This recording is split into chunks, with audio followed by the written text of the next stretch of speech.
The rain wasn't just falling, it was suffocating. Here in New Orleans, the air was already 99% water, and this late July downpour just turned the rest of it into a hot, gray soup. Magazine Street was a blur of bleeding neon, the reds and blues of the bar signs dissolving like ink on the wet asphalt. I stood by the service door, catching a breath of air that wasn't 90 degrees and saturated with garlic. My name is Eliza Quinn. I'm 24 years old, and my life was measured in 8-hour shifts and the number of pages I still had to read for my EMT certification. Laveau Brasserie was the kind of place that sold elevated Cajun to finance guys and the occasional NFL quarterback spending his off-season. The air inside was a physical weight, a blast of expensive air conditioning, fighting a losing battle against the inferno of the kitchen. It smelled like browned butter, seared scallops, and the faint, smoky char of $1,000 worth of prime steak hitting the grill every hour. I shifted my weight. My feet, throbbing in their mandated black Sensible shoes, had stopped being feet hours ago. They were just two dull, aching stumps at the end of my legs. I rubbed my palms on my apron, feeling the familiar ridges of calluses.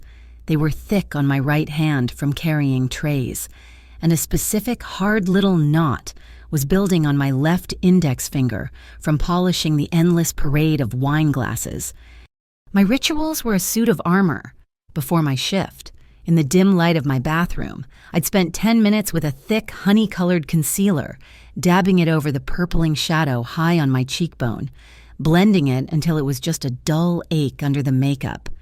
The silk scarf, a cheap floral print I'd found at a thrift store, was looped artfully around my neck. It was high summer in Louisiana. Wearing a scarf was like wearing a wool blanket, but it was better than the questions. And then there was the black sweatband on my left wrist. Simple, athletic. People just assumed it was a brace for carpal tunnel, a hazard of the job. They were all hazards of a job, just not this one. Eliza, table 12 needs their check, and the party at 7 is asking about their appetizers. Pick up the pace. I bit back the sigh, turning with a smile that felt like it was cracking the concealer. On it, Darla, our manager, lived in a state of perpetual, low-grade panic. She wasn't mean, not really, but she was weak, and that was almost worse. She saw everything in terms of how it might reflect on her, how it might cost her the bonus she needed to pay for her leased Lexus. She saw my scarf and the sweatband and the extra layer of foundation and chose, pointedly, not to see them. I didn't bother offering an excuse. Excuses don't pay the rent. I needed this shift, and I needed the $400-odd I was hoping to pull tonight. My roommate, Sarah, was already short for her half, and the first of the month was looming like another storm front. I just nodded, grabbed the check presenter for 12, and moved back into the main dining room. The noise level was high, a dull roar of expensive conversations and the clatter of silver on porcelain. And then there was the table in the back alcove, table 15. It wasn't that they were loud, it was the opposite. They were a pocket of absolute calm in the chaos. 4 men, all in immaculate dark suits. They hadn't laughed, they hadn't raised their voices. But the tables around them, the loud bachelor party at 14, the giggly anniversary couple at 13 had instinctively lowered their own volume. It was like a ripple of deference spreading out from that one booth. They were new. I'd never seen them before, and I saw everyone. My station put me in their orbit. I'd taken their drink order an hour ago. Now, they needed refills. As I approached, the man at the head of the table looked up. He looked to be about 35. His dark brown hair was combed back from his forehead, severe and neat. He wore a charcoal gray suit that was so perfectly tailored it looked less like clothing and more like a part of him.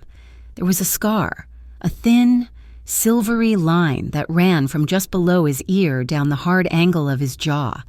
It wasn't a brawler's scar, it was clean, almost surgical. But his eyes were what held me. They were gray, not a soft, cloudy gray, but a hard, flat slate gray. They were calm, utterly unbothered, and yet they carried a weight that made my shoulders tense. It was the kind of stillness that didn't ask for things. It just waited for them to happen. The kind of eyes that could command a room without ever saying a word. His name, according to the reservation, was Soren Marchesi. He hadn't spent more than 10 seconds on the menu before closing it with a quiet thud. While his companions debated the merits of the snapper versus the duck confit, he just watched, not the room, not the other patrons. He'd watched the staff. He watched me, specifically, but not in the way most men watched me, that half-drunk, appreciative to leering stare I was used to deflecting. He watched me the way a craftsman watches a tool. He watched the way I balanced the heavy oval tray on my shoulder, the way I navigated the narrow gap between the bar and the server station, the way my smile never quite reached my eyes. He was, I realized with a jolt, reading me. Reading my efficiency, my fatigue, the way I favored my left foot. It made my skin crawl, but it also made me angry. I wasn't a puzzle to be solved. I was just a girl trying to pay her bills. Now, I loaded the tray. 4 heavy crystal glasses, 2 Sazeracs, a vodka martini, and a coupe of champagne for the man at the end. The tray weighed a solid 15 pounds. I approached the table, starting from the left. "Your Sazerac, sir." I moved to the next man, placing his martini. Then I turned to place the champagne, and it happened. The coupe glass, slick with condensation, skidded a half-inch on the tray. It was nothing, a tiny shift, but it was enough. The balance of the entire 15-pound load shifted. The tray dipped violently. I saw it in slow motion, the champagne tidal waving over the rim, the Sazerac glass toppling. My whole night's pay, my job, Darla's face, all of it flashing in one heart-stopping second. I lurched, my bad wrist screaming in protest as I tried to correct the weight. I was going to drop it. A hand shot out, not grabbing, not pulling. It cupped my elbow, firm and warm, the strength in it absolute. It didn't just stop the fall, it arrested the momentum and, with a pressure that was shockingly precise, pushed my arm up and in, leveraging the tray back to its center of gravity. The glasses settled. Not a single drop was spilled after that first wave. The entire thing took maybe 2 seconds. I was breathing hard, my heart hammering against my ribs. I'm so sorry, sir." My voice was thin, reedy. But Soren Marchesi wasn't looking at the tray. He was looking at my arm. In the lurch and the save, the starched cuff of my white uniform shirt had ridden up. It had pulled free of the black sweatband. Exposed on the pale skin of my forearm was a bracelet of Bruises, a hideous mottled ribbon of purple and dark yellow, stark and undeniable in the warm, dim light of the restaurant. It had the distinct, ugly pattern of fingers that had gripped too hard, a rope-like burn from a twisted grip. His gaze dropped to it, just for a heartbeat. 1, 2, then his slate-gray eyes lifted back to mine. The noisy chatter of the brasserie seemed to fall away. The clatter of plates, the sizzle from the kitchen, the rain on the windows, it all went silent. There was nothing in the world but the heavy, suffocating quiet at this table. His face was unreadable. No pity, no anger, no curiosity, just stillness. He leaned in, just slightly. His companions were frozen, watching him. "The kitchen doors here bite." His voice was low, a soft rumble that barely carried to my ears, but there was no warmth in it. It was cold, laced with a faint, sharp thread of mockery. It wasn't a question. It was a statement. A hot flush of shame and fear climbed my neck, so intense it made me dizzy. It was worse than any look of pity. I forced a laugh. It sounded like a bird choking. "Just clumsy, sir, all me." I pulled my arm back, tugging the sleeve down, fumbling to hide the sweatband and the skin above it. My fingers were trembling.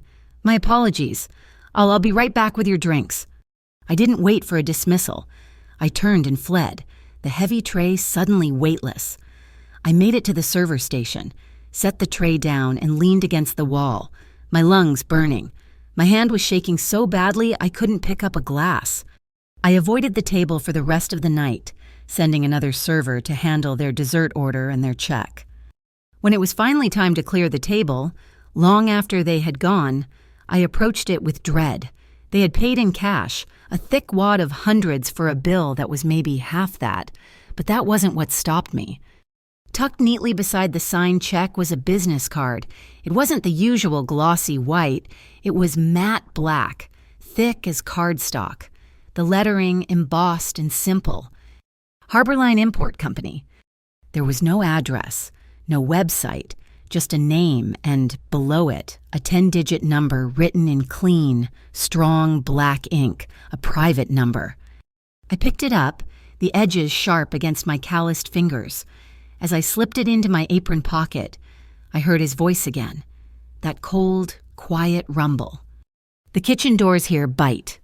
I looked back at the empty table, a chill running through me that had nothing to do with the air conditioning. As I turned to go, I remembered the last thing he'd said. He caught my eye just as he was shrugging into his suit jacket. He hadn't smiled. He'd just held my gaze for 1 second and added, so quietly only I could have heard it, "If the door bites again?" The shift ended at 2 a.m. The last of the finance guys had finally staggered out into the rain, leaving behind a battlefield of crumpled napkins, half-empty glasses, and a tip that was about 50% of what it should have been. My feet were 2 solid blocks of pain, the throb in my wrist a dull, constant echo. The adrenaline from the near disaster with Soren Marchese's table had faded hours ago, leaving behind a bone-deep exhaustion and the gritty, lingering shame of being seen. Darla was in her office, clacking away at her keyboard, probably recalculating the night's liquor percentages. The kitchen was dark, the stainless steel gleaming cold under the single ghost light. I emptied my apron. The cash, maybe $300. Not the 4 I'd hoped for, feeling damp and flimsy. And then my fingers brushed the card. Harborline Import Company. It was still there, stiff and sharp in my pocket. I pulled it out. The matte black surface seemed to drink the weak light, that 10-digit number, written in that strong, deliberate hand. If the door bites again? I shivered. Despite the humidity, it felt less like a lifeline and more like an anchor. I didn't know what kind of game he was playing, but I knew, with a certainty that settled in my stomach like cold cement, that I was a pawn in it. I shoved the card into the cheap wallet in my purse, zipped it, and pushed the thought away.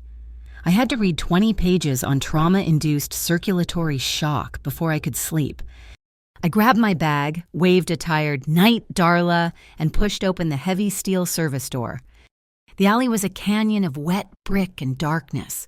The rain had eased to a thick, clinging mist. It smelled of stale beer from the kegs, wet garbage, and something else. Bourbon. He was leaning against the opposite wall, just outside the weak circle of the exit light, a shadow detaching itself from the others. "You're late," Brent said. My heart didn't just drop, it seized. I froze, my hands still on the door. "Brent, what are you doing here? I told you not to come here." He pushed off the wall, and the light caught the wet gleam in his eyes. He was tall, wiry, with that studied, careless look of a man who'd been handsome at 19 and was trying to coast on it at 27. He was a wannabe DJ, a nightlife promoter, which meant he knew a lot of bartenders who gave him free drinks. "I missed you," he said, and the smell of cheap bourbon and rain rolled off him, turning my stomach. He'd promised, again just 3 days ago, with watery, repentant eyes. He had promised he was done. "You're not supposed to be here," I repeated, my voice flat. I started to walk past him, toward the street. "I'm tired, Brent, I'm going home." He moved, blocking me. It was fast, that sudden, snake-like speed that always came after the third drink. In a hurry. "Who are you smiling at tonight, Eliza?" The accusation was so familiar, so worn, it was almost a script. "I'm a waitress. I smile at everyone, it's the job. Move." "The job," he sneered.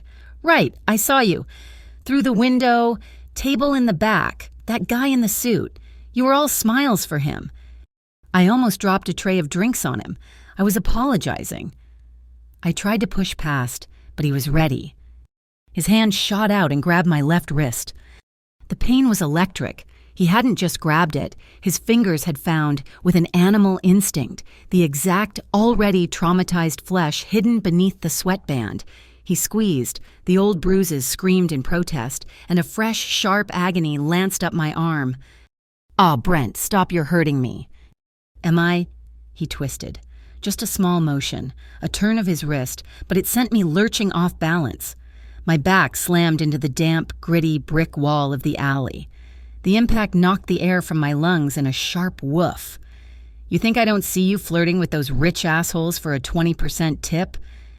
"I'm not," I gasped, pushing against his chest, but he had me pinned. His other hand came up, bracing against the wall next to my head. I was boxed in. "Let me go, Brent, you're drunk." "I'm not drunk enough to miss this."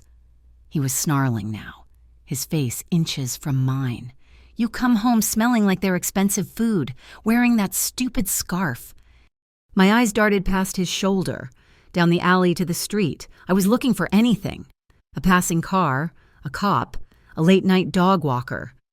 The heavy steel door of the restaurant opened a crack. Darla's head poked out, her blonde hair stark against the darkness. "Eliza is everything." Her eyes adjusted. She saw Brent. She saw his hand clamped on my wrist, my body pressed against the wall, the look on his face. Her mouth opened, and then it closed.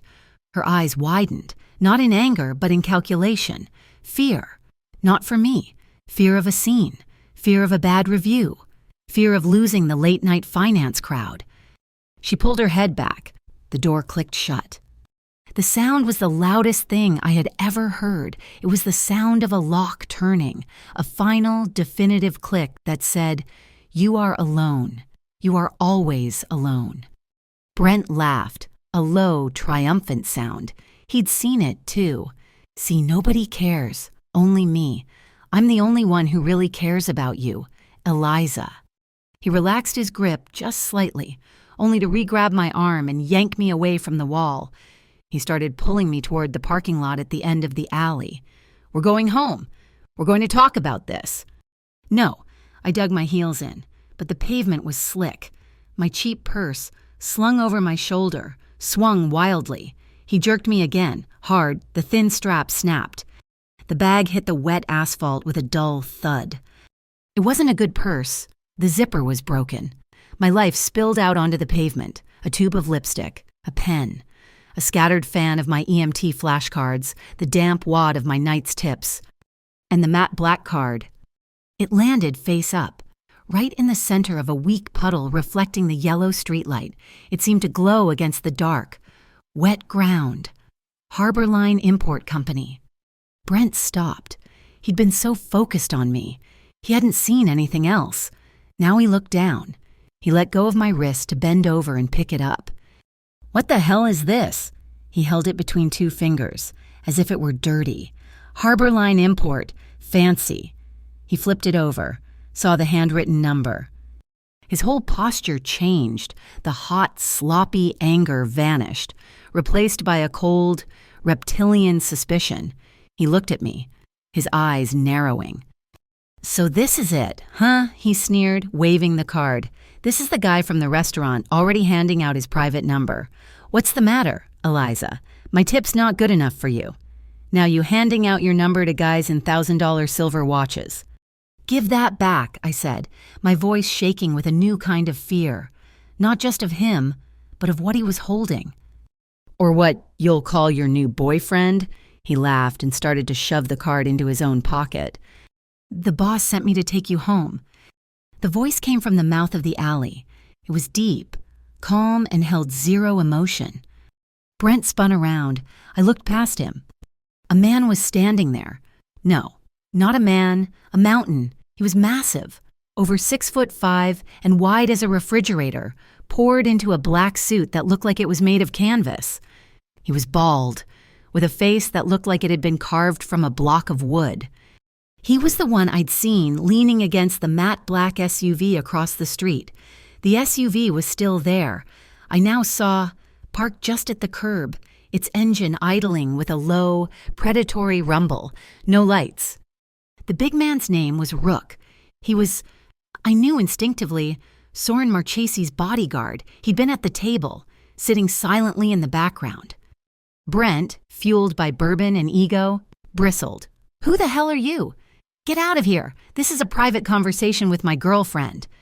He did the stupidest thing I'd ever seen anyone do. He shoved Rook. He put both hands on the big man's chest and pushed hard. It was like watching a fly hit a statue. Rook didn't move. He didn't brace himself. He didn't even blink. He just absorbed the impact as if it hadn't happened. He didn't look at Brent. Instead, he slowly, deliberately, tilted his head and looked up, past Brent, past the roof of the brasserie, toward the overpass. I followed his gaze. A small, single red light was blinking, a traffic camera. Rook looked back at Brent, his expression utterly blank. The silence in the alley was absolute, broken only by the drip of water from a gutter and the distant hum of the SUV. Brent's bravado was crumbling. The non-reaction was 1,000 times more terrifying than if Rook had hit him back. He took a half-step back, his chest hitching. Then, my phone buzzed. It was in my apron pocket, which I was still wearing. The vibration was a violent shock against my hip. I fumbled for it, my hands shaking so badly I almost dropped it. Unknown number. My thumb slid across the screen. I put it to my ear, my eyes still locked on Rook. "Hello?" I whispered. "Step onto the curb, Eliza." The voice, Soren Marchese, that same cold, quiet rumble from the restaurant. But now it was in my ear, intimate and absolute. "To the right of the vehicle, leave the rest to us." It wasn't a request, it was an extraction. I looked at Brent, who was staring at Rook. I looked at Rook, who was staring at Brent. I looked at the open door of the SUV, just 20 feet away. Eliza Brent's voice was suddenly uncertain. "Who is that?" I made my choice. I ducked under Brent's arm. He was too stunned to react and scrambled over my spilled belongings. I didn't stop to pick anything up.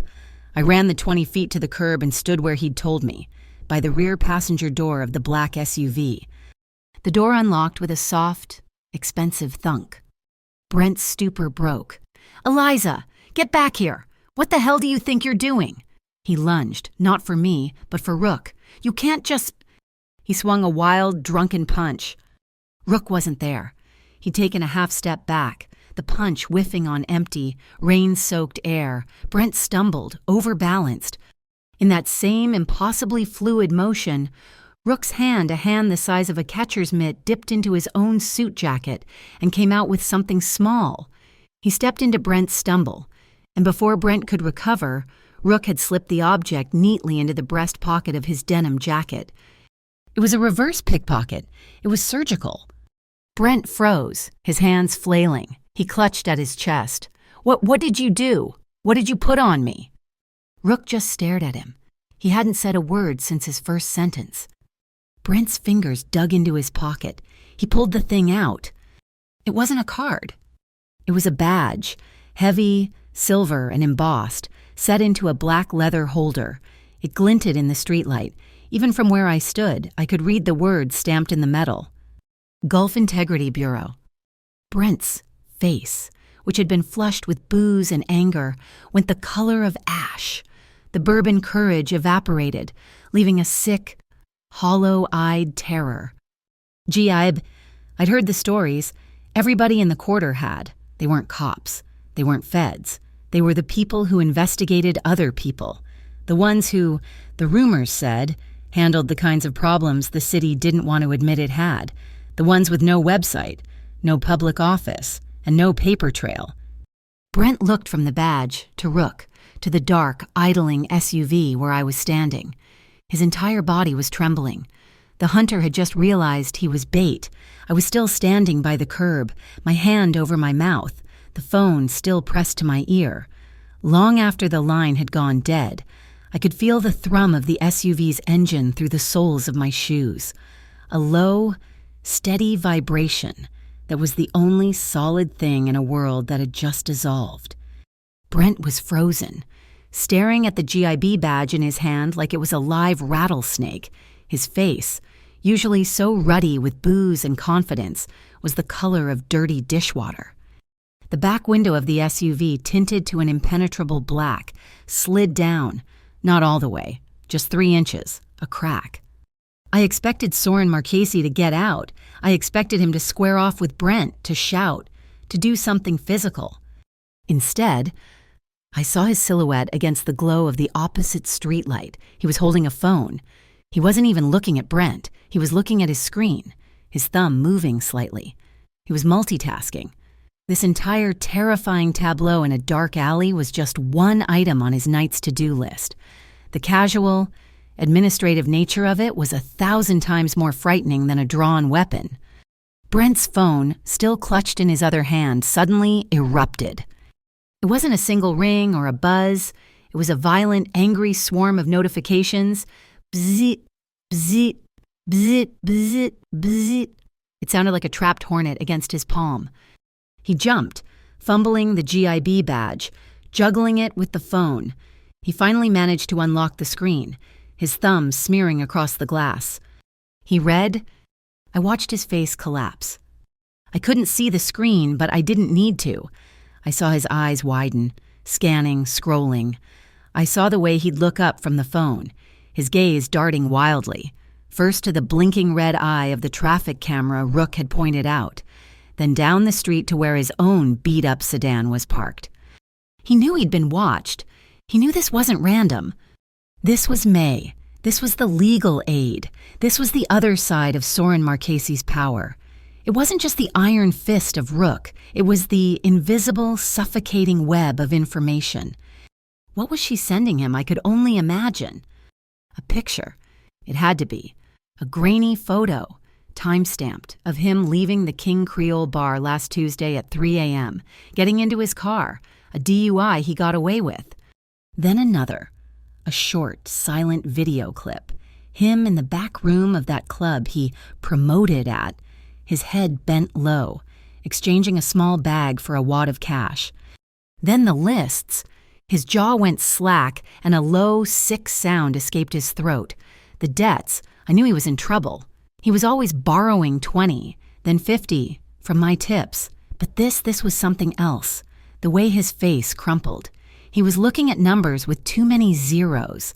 Not just bar tabs, gambling sheets from a bookie in Algiers, a payday loan shark from the West Bank. He was owned, leveraged, and filed away. And then, the last message. He read it out loud, a horrified, strangled whisper that barely carried across the pavement. Notice of random inspection, Tri-Parish Organized Crime Task Force. He didn't even get the words fully out of his mouth before it happened. As if summoned by the incantation. A car turned the corner onto Magazine Street. It wasn't an NOPD cruiser. It was black and white, but the decals were different, sharper, aggressive. Tri-Parish Organized Crime Task Force. The logo on the side was a stylized, predatory heron. It had to be fake. This was all theater. It was a rented car with magnetic decals, a prop. But it looked so real. The light bar was flush against the roof, sleek and modern. The spotlight mounted by the A-pillar looked functional. The two men inside were blurred shadows, but they looked the part. The cruiser didn't speed. It didn't flash its lights. It cruised. It slowed as it passed the mouth of the alley. The two officers inside didn't look at us. They didn't look at Rook, or me, or Brent. They looked at Brent's car. They slowed, their gazes fixed on his license plate. The driver said something to the passenger, who seemed to note it down. Then, just as slowly, they accelerated and continued down the street, disappearing into the mist. The performance was devastating. Brent made a sound, a wet, choking gasp. The bourbon was gone. He was stone cold, terrified, sober. He was shaking so violently that the heavy GIB badge rattled against the screen of his phone. He looked at the badge, the fake one, the real one, and then at the disappearing taillights of the fake real task force. He didn't know. He couldn't tell. And that, I realized, was the entire point. He was trapped in a cage where he couldn't distinguish the stage prop from the steel bar. It all felt real enough to hold him. Rook finally moved. He took one deliberate, heavy step toward Brent. Brent flinched, shrinking back, holding his hands up. He was holding the phone and the badge out, as if offering them in surrender. I didn't. But Rook wasn't interested in the badge. With a delicacy that was shocking for a man his size, he plucked the other card, Soren's matte black Harbor Line card, the one Brent had snatched from the pavement from Brent's trembling fingers. Brent was too paralyzed to resist. Rook turned. He crossed the 5 feet of pavement that separated us. He didn't look at my face. He didn't acknowledge my fear. He simply took my right hand, the one that wasn't throbbing, and placed the stiff, sharp-edged card firmly in my palm. "You'll need this number," he rumbled. It was only the second time he'd spoken. It sounded final. He then gestured to the ground, to the pathetic splatter of my life on the wet asphalt, my flashcards, my lipstick, the damp, crumpled wad of my night's tips. With one massive hand, he swept them all up. He pushed them back into my cheap purse, the zipper which had been broken for 6 months. He gripped between his thumb and forefinger and, with a terrifying, precise twist, forced the metal teeth to mesh. He zipped it closed and handed the bag to me. He had, in 10 seconds, retrieved and repaired my life from the gutter. I clutched the bag to my chest, the black card digging into my palm. This wasn't a rescue. A rescue is heroic. This was an acquisition, a transfer of assets.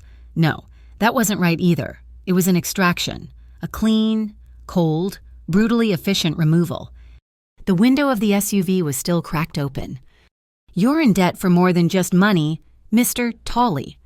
Soren Marchese's voice, still quiet, still detached. He was finally looking at Brent, a shadow addressing a ghost. Brent froze. "Choose what you want to lose." That was it. There was no or else. There was no threat of what would happen. It was a statement of fact, a line item on a ledger. You are over-leveraged. Liquidate an asset. He was telling Brent to choose. The car, now tagged by the task force. His freedom, now threatened by the GIB. His future, now documented by May. Or me. He was being given a choice, and he was being told to choose to lose me. Brent looked at the badge in his hand. He looked at Rook. He looked at the disappearing taillights of the cruiser. He looked at me. And for the first time, I didn't see anger. I didn't see possession. I didn't even see hatred. I saw pure, bottom-of-the-barrel, animal panic. He wanted to be anywhere else on Earth. He did the only thing he had left. He tried to reclaim a shred of dignity he had already lost. You can't do this," he stammered, pointing a shaking finger. Not at Soren, not at Rook, at me. "Eliza, this isn't over. You don't know who you're messing with." It was the weakest threat I'd ever heard. It was the bluff of a man holding a pair of twos against a royal flush. He shoved the GIB badge into his jacket pocket as if the very touch of it was burning his skin. He scrambled, half tripping over his own feet, and he ran. He ran, slipping on the wet pavement, down the alley, away from us, toward his car. He yanked his car door open, threw himself inside, and peeled out, his tires finally making that desperate, screaming sound that Soren Marchese's car was too dignified to make. The alley was silent again. The mist was closing in. It was just me, Rook, and the idling SUV. The front passenger door clicked open. Rook didn't look at me. He just nodded at the open door. "Get in." I looked at the dark, plush interior. I looked at the dark, wet alley. I looked at the black card in my hand. I was exhausted. I was terrified. But I was, for the first time in a very long time, not being dragged by the wrist. I got in the car. The heavy door closed with a solid, insulated thunk, sealing out the sound of the rain and the smell of the bourbon. Rook got in the driver's side, his presence filling the cab. The SUV didn't peel out. There was no lurch of acceleration. It just pulled away. It glided into the misty street, the V8 engine, a low, confident hum. The only sound was the rhythmic thwack-thwack of the windshield wipers and the faint, clean smell of wet rubber on the asphalt. The show was over.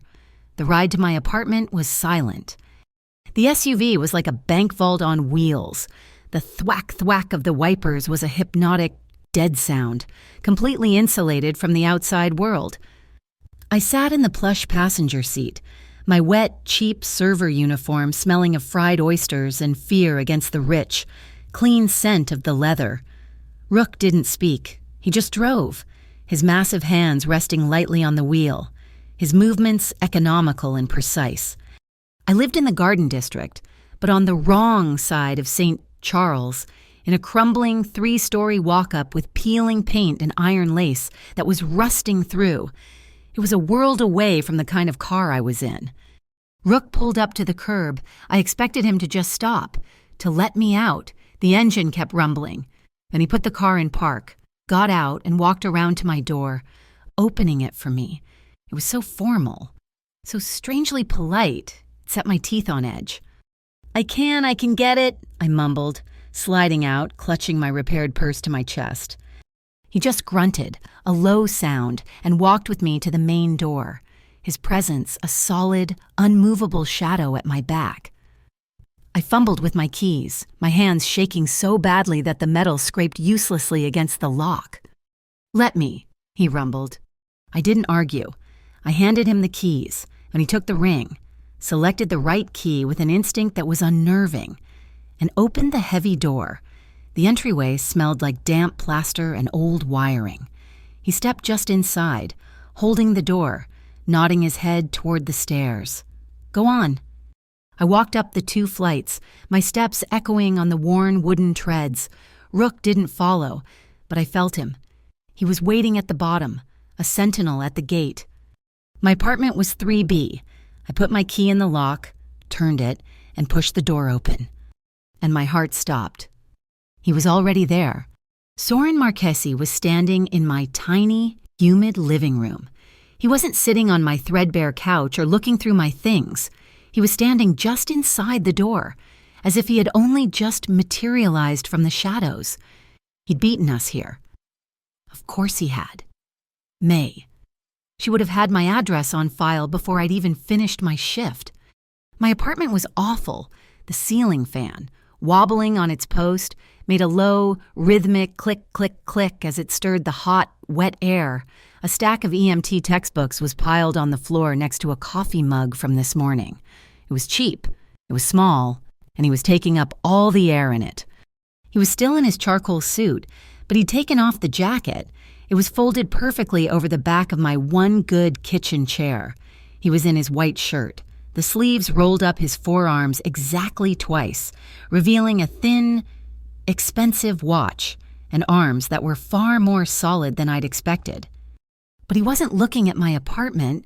He was looking at me, and he was standing just at the threshold, 1 foot in the hall, 1 foot in my room, a perfect, polite guest, waiting. "May I?" he asked. His voice was quiet, the same low rumble. But in this tiny space, it was overwhelming. I was too numb to speak. I just nodded, stepping back. He walked in, and he didn't pace. He didn't prowl. He walked to my tiny kitchenette counter and set down a black nylon bag. It wasn't a briefcase. I recognized it. It was an EMT-grade trauma kit, a professional one, far better than the cheap canvas ones we used in my certification class. "Sit, Eliza," he said. It wasn't a command. It was just a fact. I sank onto one of the 2 rickety wooden stools at the counter, the one I used for studying. My legs wouldn't have held me for another second. He unzipped the bag. It opened neatly, revealing organized elastic loops, mesh pockets, and plastic containers. He wasn't fumbling. He knew exactly where everything was. His hands were clean, his fingernails short and perfect. "Your wrist," he said. I automatically tugged the cuff of my shirt down, the old, useless gesture of hiding. "And the scarf," he added, his voice gentle but absolute. My blood ran cold. He'd seen it. In the restaurant, under the lights, he'd seen that, too. Slowly, my fingers trembling, I reached up and unwound the cheap floral scarf. The hot, humid air hit the tender skin of my neck, and I felt the flush of shame rise, worse than any pain. I didn't need a mirror to know what was there. The faint, yellowish outline on my cheekbone, the darker shadows on my throat. He didn't say a word about them. He didn't say, "He did this," or "What happened?" He just knew. He took out a chemical cold pack, the kind you snap. He cracked it, and the sudden fizz of the reaction was loud in the clicking silence of the room. He wrapped it in a thin, sterile gauze. Left arm. I held it out. A specimen. I slid the black sweatband off. The skin underneath was raw. The fresh, violent red from Brent's grip in the alley was a bright, angry brand laid directly over the old, mottled purple and yellow stains. It was hideous. I wanted to pull it back, to hide, to apologize for its ugliness. Soren just looked at it, his gray eyes flat and unreadable. He didn't wince. He didn't look angry. He looked like a specialist diagnosing a problem. His fingers, warm and dry, lightly touched the skin around the swelling. His touch was so light it was almost not there. He was probing the bone, the joint. "Hurt?" he asked, pressing a spot near my thumb. "A little." "Here." He moved up an inch. I sucked in a sharp breath. "Yes. It's not broken." He diagnosed, his voice calm. "Just a severe sprain." He twisted it hard. He said it like he was reading a weather report. He gently laid the cold pack over the worst of the swelling. The cold was a sudden, violent shock.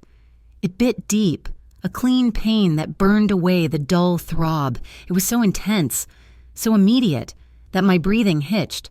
A single hot tear of pure relief and exhaustion escaped my eye and rolled down my cheek. I wiped at it, furious. "I'm not—" "Look at me," he commanded, still quiet. I did. His gray eyes were steady. They weren't soft with pity. They were just present, focused. "Breathe in," he said. I did, a shaky, broken gasp. "Now, breathe out. Count with me.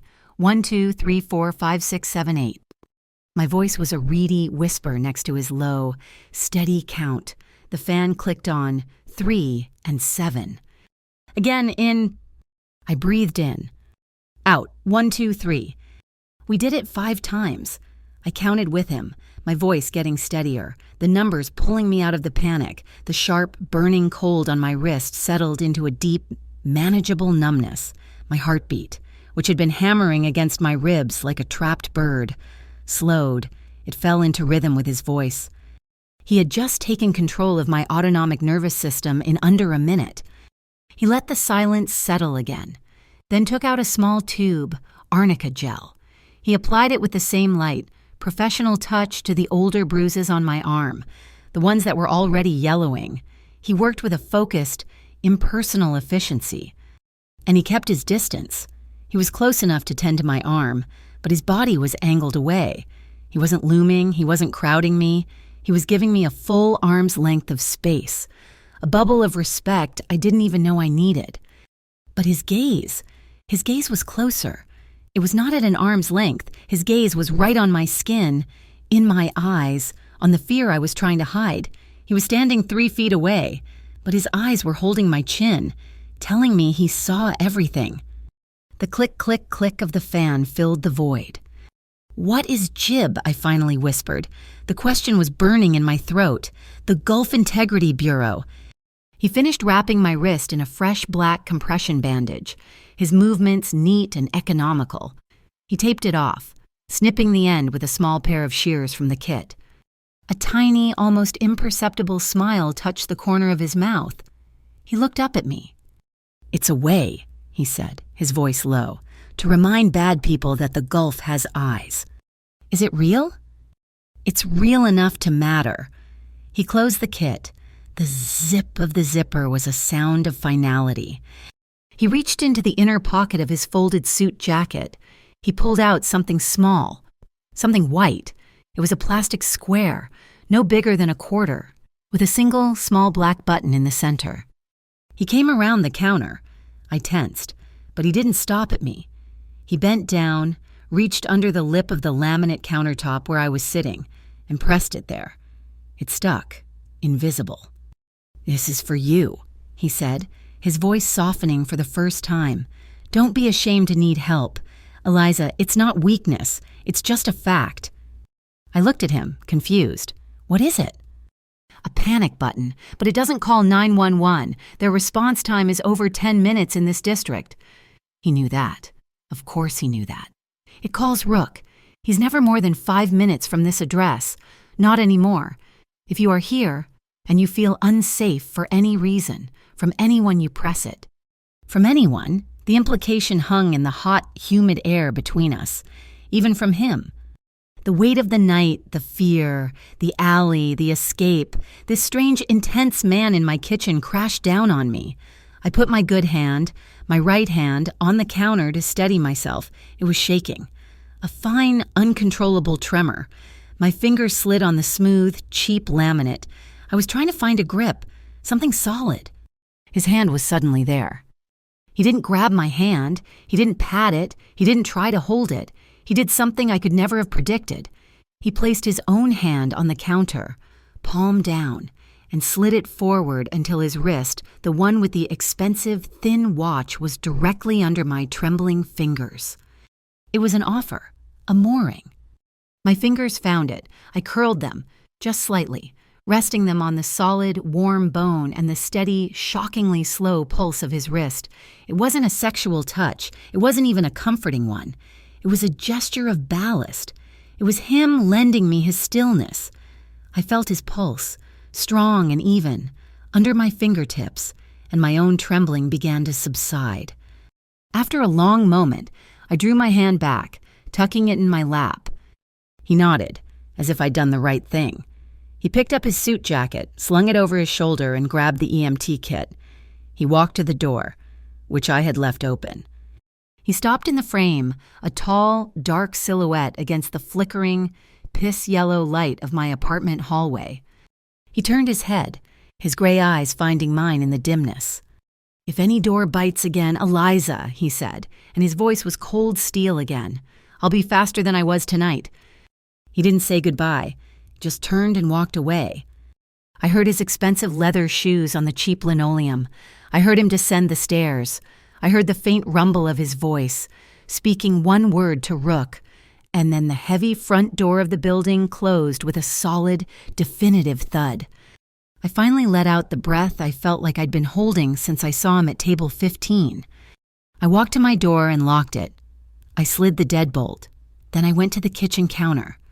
I sat back down on the stool. I reached underneath, my fingers tracing the outline of the cheap laminate. And then I felt it, the small plastic square, the button. I sat there for a very long time, in the heat, with the click, click, click of the fan, my hand resting just inches from the call button that connected my ruined little life to his. A week passed, a week of silence. Brent was gone. Not just not here, but erased. There were no 37 missed calls in the middle of the night, no angry, misspelled texts accusing me of things I hadn't done, no shadow waiting by the dumpsters. The silence he left behind was a physical void. It was so vast and absolute that it had its own sound, a high-pitched ringing in my ears. The world had stopped screaming at me, and I didn't know what to do with the quiet. I threw myself into motion. I took every shift Darla offered. She gave them to me with a new, nervous respect, her eyes never quite meeting mine. She hadn't mentioned the alley, she never would. I worked doubles, stacking tables and polishing glasses until my hands were raw and my feet were just distant. Throbbing aches. When I wasn't at Laveau, I was in class. I sat in the front row of my EMT certification course, my new compression bandage a stark black line on my arm under my scrubs. I memorized the signs of cardiogenic shock and the steps for trauma assessment, the clinical, detached language, a balm on the raw, messy reality of my own trauma. And I felt watched. It wasn't the hot, paranoid, unpredictable gaze of Brent. This was different. This was cold, steady, and constant. When I left my apartment in the mornings, the matte black SUV would be parked down the street, facing my building. When I left the community college campus late at night, it would be there again, parked under a broken streetlight. Rook. He never approached. He never waved. He was just a fact, a piece of architecture, a promise and a threat, all wrapped in one.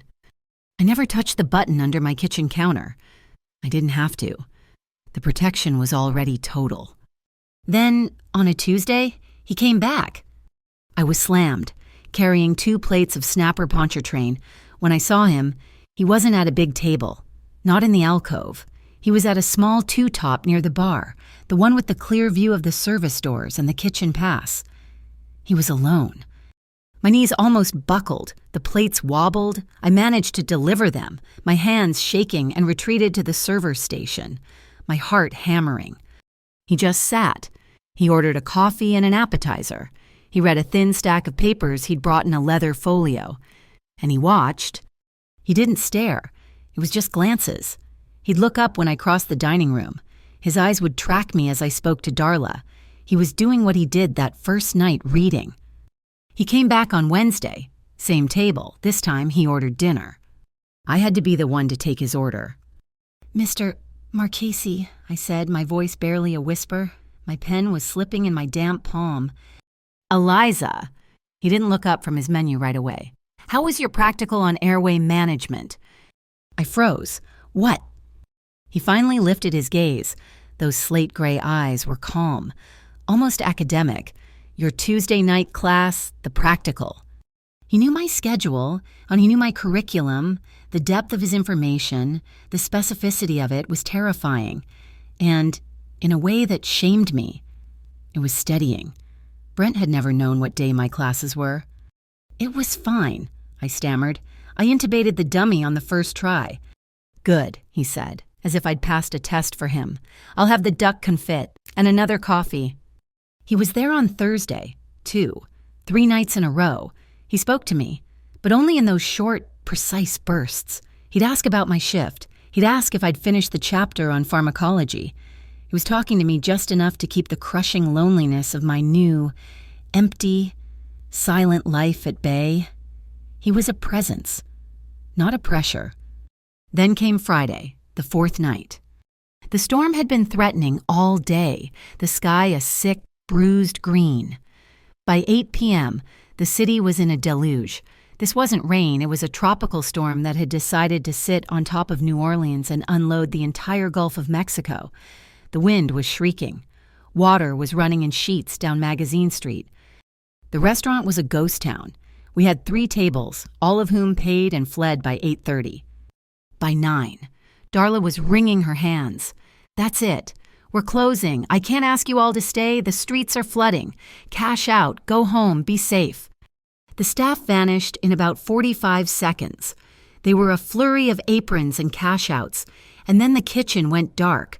The front doors were locked, and I was alone in the dining room, finishing my last bit of side work. Almost alone. Soren was still at his table. He was nursing a final espresso, watching the window, where the rain was lashing the glass so hard it looked like it might break. I finished wiping down the service bar, my movements stiff and awkward. He hadn't moved. He was just watching the storm. "Mr. Marchese," I said, my voice too loud in the empty, quiet room. We're closed." He turned his head. "I know. You need to go." He looked back at the window. The street was no longer a street. It was a fast-moving, brown river, already halfway up the tires of the parked cars. "I don't think you're going anywhere, Eliza." As if the storm had been listening. There was a deafening crack of thunder. It wasn't a rumble. It was an explosion. Right overhead, the entire building shook. And the lights went out. I screamed, just a small, sharp sound. I was plunged into absolute suffocating darkness. The only light was the pale, ghostly green of the emergency exit signs. The only sound was my own frantic heartbeat and the roar of the rain, which now sounded like 1,000 drums beating on the roof. "It's all right, you know," his voice came out of the dark, preternaturally calm. "Stay there." A second later, my phone's flashlight beam sliced the darkness. I had it in my apron, but a brighter, cleaner beam was already on. He was standing, his own phone's light cutting a path. "The main breaker tripped," he said. He walked toward the back of the restaurant, his beam illuminating the wet, dark tables. The kitchen's flooding. I followed him, stumbling. The alley, the service door. "We'll be underwater," he finished. "We're not getting out that way." He wasn't panicked. He was just assessing. He led me past the dark kitchen, toward the private dining rooms. "The wine cellar," he said, more to himself than to me. "It has a separate thermostat. It should be on its own circuit." He was talking about the glass-walled display cellar, a small 1,000-square-foot room where they kept the premier cruise. He tried the handle. Locked. Of course. "Darla," I started. "Move back." He wasn't asking. He took a heavy linen napkin from a nearby table setting, wrapped it around his fist, and, with a single, economical, brutal thud, punched the glass panel right next to the electronic lock. The glass didn't shatter, it spider-webbed. It was safety glass. He pushed his hand through, unwrapped the napkin, and fumbled on the inside. I heard the click of the manual override. He pulled the door open. "In," he said. I hesitated. "It's the only room in the building that's dry, climate-controlled, and has walls we can see. Eliza, get in." I slipped inside. He followed, pulling the heavy door shut. The silence was immediate. The roar of the storm was muffled, distant, and the room was lit, not by harsh emergency lights, but by the warm, amber accent lights designed to make the bottles glow. We were in a small, warm, glass box, surrounded by dark wood and millions of dollars of wine. The rain on the roof was no longer a roar. It was a deep, rhythmic drumming like hands on stretched leather. We just stood there for a long moment, breathing. The air was cool and smelled of cork and dust. He was close. The cellar was small, maybe 8 feet wide. He was standing by the door, and I was near the back racks. He was just a silhouette against the amber light. He was watching my face. He could see the tracks of the tears I hadn't even realized had fallen. The panic was still vibrating in my chest. He took a step, then another. He moved slowly as if approaching a spooked animal. He stopped when he was an arm's length away. "You're safe," he said. It wasn't a platitude, it was a statement of fact. "I know," I whispered. I didn't, but I wanted to. He lifted his hand. I saw it coming. I flinched. My body, conditioned by Brent, tensed for the grab, the pain. He saw the flinch, and he stopped. His hand froze in midair. He didn't pull it back. He just held it there, letting me see it, letting me see there was no anger in it. Then, slowly, he turned his hand over. He touched my cheek, not with his palm, but with the back of his hand, his knuckles. It was the lightest, most respectful touch I had ever felt. His skin was warm, slightly rough. It wasn't a grasp, it was a question. "May I?" he asked. His voice was a low rumble, almost lost in the sound of the storm. I couldn't find my voice. My entire world had narrowed to the feeling of his knuckles on my skin. I gave a single, jerky nod. He leaned in. He moved so slowly it was agonizing. He was giving me every second to say no, to pull away, to push the panic button I wasn't wearing. His lips touched mine. It wasn't a kiss. It was a breath, a suggestion. It was warm, and it was devastatingly gentle. I had been braced for impact, and instead, I got stillness. I must have leaned in, because the pressure changed. It became a real kiss. It was still slow, still achingly careful, but it was no longer a question. It was an answer. My hands, which had been frozen at my sides, came up. I didn't know where to put them. They found his forearms, gripping the rolled-up, starchy cotton of his sleeves. The kiss deepened. It was a discovery. I tasted the faint, bitter trace of his espresso, and he must have tasted me because he hesitated. "Spearmint," he murmured against my mouth. I'd been chewing gum, a nervous, frantic habit, the taste of it, the salt of my own tears, the rain on the roof. It was overwhelming. He didn't pull me closer, not in a rough way. His other hand, the one that wasn't cupping my face, found my waist. It just rested there, a warm, solid, grounding weight on my apron. His fingers didn't dig. His hand didn't roam. It just held. My heart was no longer hammering with fear. It was thundering with something else, something hot and sharp and terrifyingly new. I could feel his breath, warm and even, ghosting my skin. I could feel the solid, steady beat of his heart through the hands I had on his arms. Then, just as the kiss was starting to build, to tip over into that desperate, frantic territory I knew so well, he stopped. He pulled back. Not all the way. He rested his forehead against mine. I let out a breath I hadn't known I was holding. It came out as a shaky, ridiculous sound, almost a giggle. A tiny, startled laugh of pure, unadulterated relief escaped him, too. A puff of warm air against my skin. We were just standing there, in a rich man's wine cellar, hiding from a flood, breathing each other's air. He saw me shift my weight. My feet, after a 16-hour day, were finally giving out. He stepped back, breaking the spell, but only partially. He looked around, his gaze landing on a low, wooden crate used for displaying a magnum of champagne. He shrugged out of his suit vest, the gray wool one he'd been wearing. He folded it, once, neatly, and laid it on top of the crate, creating a small, perfect cushion. "Sit, Nani," he said. I sat. The wood was solid beneath me. He didn't sit, but he didn't move away either. He leaned against the wine rack opposite me, the space between us now only a few feet. And then he reached across the gap and took my hand, not my injured wrist, my other one. His fingers interlaced with mine. His palm was warm, dry, and impossibly strong. He didn't squeeze. He just held. He anchored me.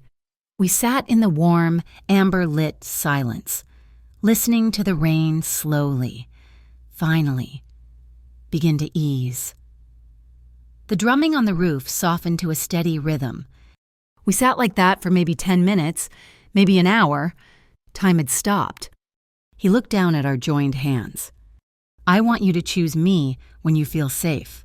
Eliza," he said, his voice very clear in the quiet, "not when you feel empty." The words hit me harder than any fist. He saw it. He saw the void Brent had left.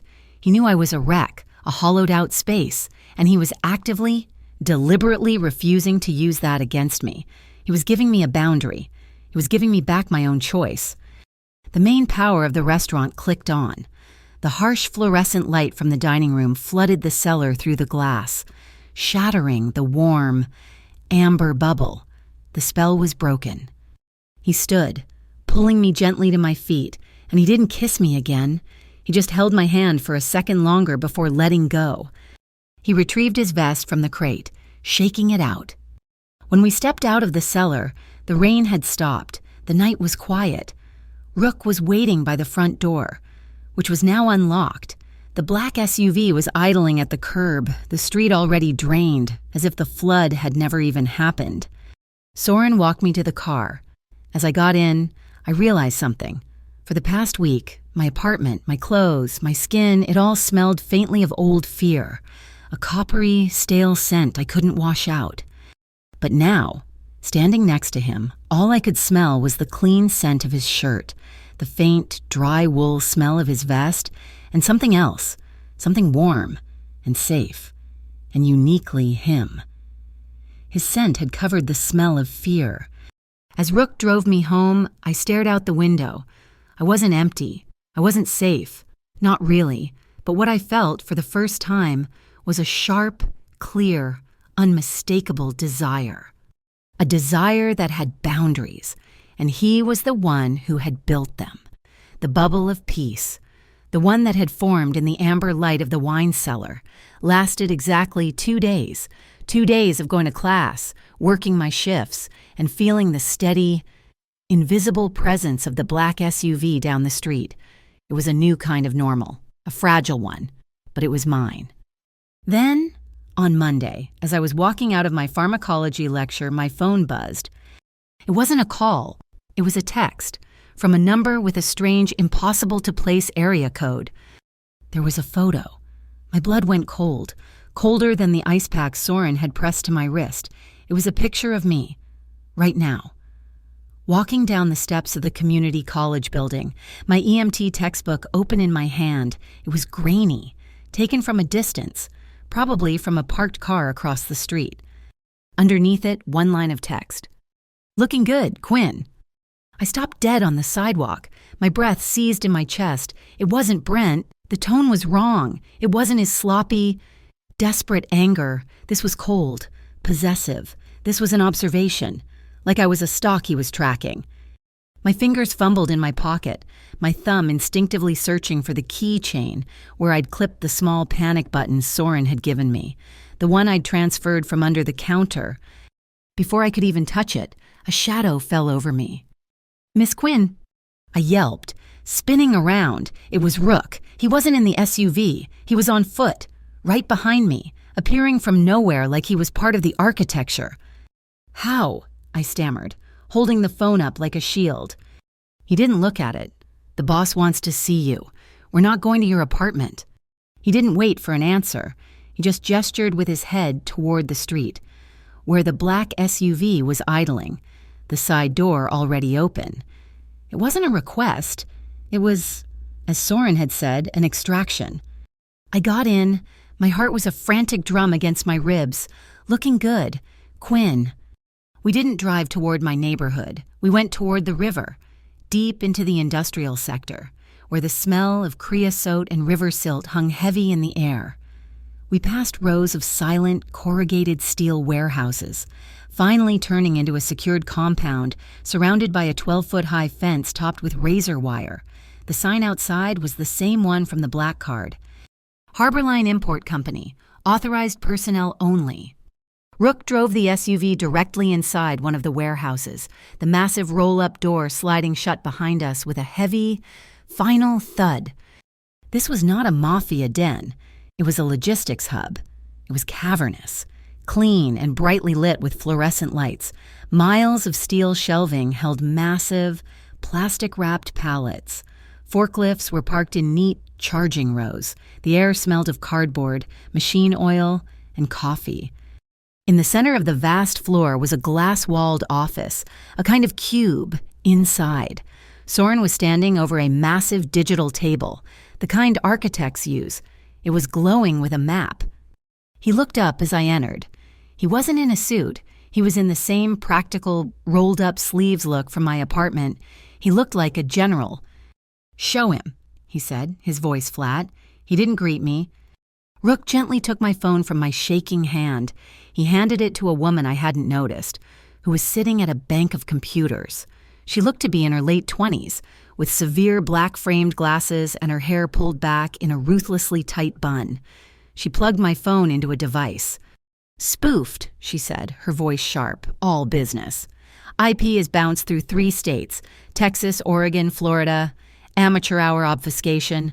The text itself originated from a burner app popular with the longshoremen on the West Bank." She typed, her fingers flying. "Got it. The app is a closed-channel gossip board. They're passing your picture around." My stomach turned to water. "Passing it, why?" "Leverage," Soren said. He tapped the glowing map. It wasn't a street map. It was the Mississippi River, a winding snake of blue light, dotted with red and green icons. "This is our world, Eliza, the harbor, the barges, the transfer points, the bridges that move goods from ship to shore. We run 70% of the legitimate import-export through this channel." "And they run the rest," May said, spinning in her chair. She pointed to a cluster of red icons south of the city. "The Swamp Consortium, a rival transport group. They don't like our efficiency. They prefer to move things undeclared." "Rivals," I said, my voice thin. "So what does this have to—" "Brent Tolley," May cut in, her voice bored, as if reading a grocery list. "He owes them, not just a little, he owes them, let's see, just over $70,000. A combination of gambling debts and a loan for a block of party supplies he subsequently lost." I felt dizzy. 70,000. "They own him," Soren said, his voice quiet. He was watching my face, gauging my reaction, and when he couldn't pay, they offered him a new deal: information. "Information on you," May finished. You're the girl the new boss of Harborline is seen with, the girl he pulls from an alley, the girl he sits with in a rainstorm. The gossip app, the text message. They're using me to get to you. They are using you as a soft asset, Soren corrected, and the coldness in his voice made my skin crawl. They think if they put pressure on you, I'll back off a new port contract I'm bidding on. They think I'm distracted. They think I'm weak. They're sloppy, May said, turning back to her screen, and they're leveraging a fool. As if summoned, a new window popped up on her monitor. It was a video, a live feed. Brent, he was in a dark, sweaty club, wearing headphones, bobbing his head behind a DJ setup. He was wearing a new, hideously thick silver chain. He's live streaming his set, May said with a predator's smile. Right now. He can't help himself. He thinks he's a star. The chain, Soren said, pointing. Already on it, May said. He bought it 2 hours ago. The reflection zoom enhance. The logo of the bar, a stylized neon alligator, was visible, reflected in the gaudy links. Got his location, a backwater bar in St. Bernard Parish. It's one of their main fronts. Soren looked at Rook. He didn't speak. He just nodded. Then he looked back at the glowing map of the river. He was silent for a full minute, his hand on his chin. I watched the scar on his jaw tighten. I was waiting for the order, the one that sent Rook and a team of men to that bar. I was waiting for the violence. No, Soren said, so quietly I almost didn't hear him. No bloodshed. He looked at May. They want to play a corporate game. We'll play a corporate game. We squeeze their wallets, not their throats. Get me the Tri-Parish Task Force. May's smile was thin and sharp. The real one or our one? Both, Soren said. I want an official leak, a press release, effective immediately. The Tri-Parish Organized Crime Task Force is launching an unscheduled audit of all non-containerized shipping manifests on the Mississippi, citing anonymous tips regarding customs fraud. May was already typing. The real task force owes us a favor after that tip on the shipping containers last month. They'll leak it. The consortium will see it on the 5 o'clock news. They'll panic, Soren said, tapping the red icons on the map. They'll halt their shipments. They'll try to move their product to dry land before the inspectors arrive. But they won't know, May added, that the inspectors are arriving, just not the ones they're expecting. Soren looked at Rook. The safety cover, your team. Now. Contract law, May said, her eyes gleaming behind her glasses. We'll do the rest. I didn't go home. Rook drove me, but not to my apartment. He took me to a high, grassy levee overlooking the river, from half a mile away. I watched. At first, nothing. Just the slow, brown churn of the Mississippi. Then, around 4 p.m., I saw the panic. A text must have gone out, on the opposite bank, at a private, unmarked pier. I saw activity. Men, small as ants, scrambling. They were moving things off a barge, fast, onto waiting trucks.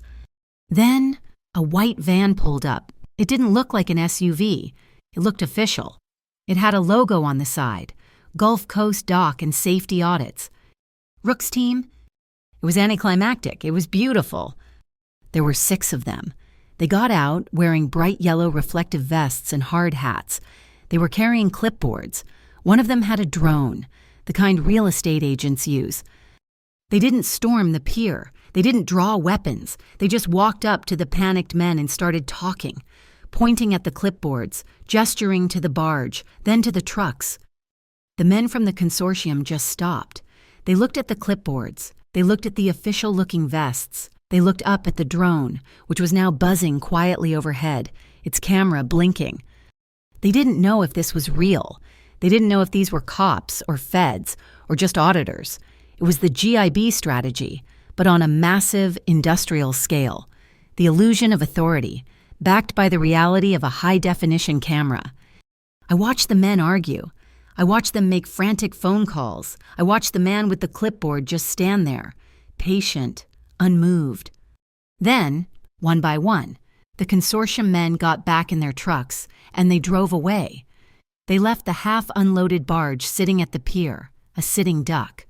Rook got back in the SUV. May's team is moving in. He rumbled, "Legal." "What happens now?" I asked, my voice small. "Now," Rook said, "they're in breach. They abandoned unsecured cargo on a leased dock in violation of about 50 federal and state environmental regulations. Harborline's legal department will file an injunction. We'll seize the cargo as a collateral payment, legally." They didn't fire a shot. They didn't punch anyone. They just filed paperwork. I thought about my EMT training, about learning how to stop a bleed with pressure, how to force air into lungs. I was learning to save one life at a time, with my hands, with grit and adrenaline. I had just watched Soren Marchese save his entire operation, and my life along with it, without ever raising his voice. He'd done it with a fake press release, a set of reflective vests, and a deep understanding of contract law. The power of it was terrifying. It wasn't the brute force of Brent, it was the invisible, crushing force of the system itself, wielded as a weapon. He hadn't just moved a mountain, he'd convinced the mountain to move itself, and he'd done it by sending it a registered letter. The bubble of peace, the one that had formed in the amber light of the wine cellar, lasted exactly 2 days. 2 days of going to class, working my shifts, and feeling the steady, invisible presence of the black SUV down the street. It was a new kind of normal, a fragile one, but it was mine. Then, on Monday, as I was walking out of my pharmacology lecture, my phone buzzed. It was the photo, looking good, Quinn. The consortium wasn't just a corporate rival. They were on my street. I had just watched Soren dismantle their operation on the river with clipboards and legal filings, but I knew, with a certainty that chilled my blood, that they wouldn't just write it off as a loss. They would see it as an escalation. I started my next shift at Laveau, but the restaurant felt wrong. The air was thick with paranoia. Every customer who looked at me for a second too long. Every phone I saw pointed in my general direction, made my skin crawl. Soren must have known. He didn't text. He just showed up, not at the restaurant, but at my apartment at 10 a.m., just as I was leaving for class. Rook was with him, and so was May, the legal aide. She looked even sharper in the daylight, her presence an intrusion in my shabby apartment. "We have a leak," May said. She didn't bother with pleasantries. She was holding a tablet, your shift schedule, your class schedule, your roommate's work hours. It wasn't Brent, it came from inside the brasserie. My stomach dropped. Then who? "The consortium plays the same game we do," Soren said. He was leaning against the doorframe, his presence filling my small apartment. "They look for debt. They look for leverage. They don't threaten when a bribe will do." "Darla," I whispered. I saw her face in the alley, that night with Brent, the click of the closing door, fear, calculation. May nodded, tapping the tablet. "Darla Stokes, 4 credit cards, all maxed out, a high-interest signature loan from a payday lender we trace back to a consortium holding. They didn't threaten her. They just offered to pay it off. All she had to do was text them a photo of the weekly schedule pinned up in her office. She's been doing it for 2 weeks. I waited for the hot flash of anger, for the sense of betrayal, but all I felt was a vast, gray weariness. Darla wasn't evil. She was just weak. She was just another version of Brent, trapped in a cage of her own bad decisions. "She's scared," I said. "She's a liability," May countered, her voice sharp as glass. "She's both," Soren said, cutting May off. His eyes met mine. "The consortium now sees you as a confirmed asset. They know the protection on the street is too heavy. They'll try to get to you inside. You're not safe here. You're not safe at Laveau." "Not safe?" I looked at Rook, who was standing like a statue by the stairs. "You have a man outside my door 24/7. "That's defense," Soren said. "They just changed the game. Now we play offense. You're coming with me. Pack a bag. 3 days. "Where?" "Somewhere they can't use clipboards. Somewhere the internet is bad." An hour later, I was in the back of the black SUV, my cheap canvas duffel bag next to Soren's expensive leather weekender. We drove. We left New Orleans, left the paved roads, the city grid. We drove south, deep into St. Bernard Parish, where the land dissolves into the water. The air got thicker, saltier. The road turned to gravel, then to a raised dirt levee, and finally just ended.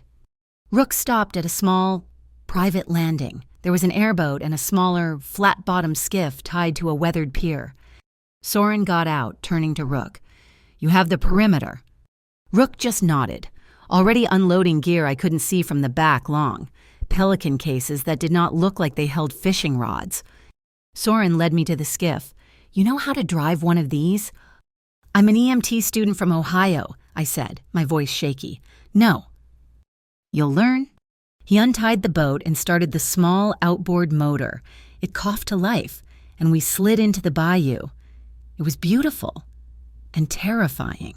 The water was like polished black glass, reflecting the massive, bearded cypress trees. White egrets stood like silent, judgmental statues in the reeds. After 20 minutes of weaving through channels that all looked identical to my untrained eye, he pointed. "There. Maison du Sel, the salt house." It wasn't a house. It was a cabin. Maybe, but built high up on 12-foot stilts, rising straight out of the water. It was weathered gray wood, surrounded by a wide wraparound porch. It was isolated. The only way in or out was by boat. It was a fortress of water and wood. The inside was simple, clean and masculine, a lot of dark wood, a solid kitchen counter, and a big, comfortable-looking couch. It smelled like cedar and salt. "My grandfather built this," Soren said, setting his bag down. "He and my father used to run shrimp traps out here." "And you?" "I run Harbor Line," he said, as if that explained everything. There was no pretense, no guest room. There was one main room and one bedroom. He threw his bag in the bedroom, mine on the couch, a clear, unspoken boundary. That night, he taught me to cook. Not heat up, but cook. He pulled ingredients from a high-tech, solar-powered refrigerator sausage, shrimp, the holy trinity of onions, celery, and peppers. "Jambalaya," he announced, "my mother's recipe." As he chopped, I just watched. He put on music, not opera, not classical. It was old, crackling New Orleans brass, a horn section that sounded like it was having the time of its life. "She loved this," he said, his voice softer than I'd ever heard it. "My father, he was a hard man, all structure, all business, like the Harbor Line. My mother, she was the music." He showed me how to brown the sausage, how to stir the rice. We worked side by side in the small kitchen, our elbows brushing. It was the most normal, domestic thing I had ever done. Later, on the porch, he taught me knots. He had a length of thick mooring rope. "This is a bowline iron," he said, his strong, clean fingers looping the rope. "It holds under pressure, but it never jams. You can always untie it." He made me practice, his hands guiding mine, his warmth against my skin, until I got it right, a knot that holds, but always lets go. The metaphor was so heavy I almost laughed. The second night, the peace broke.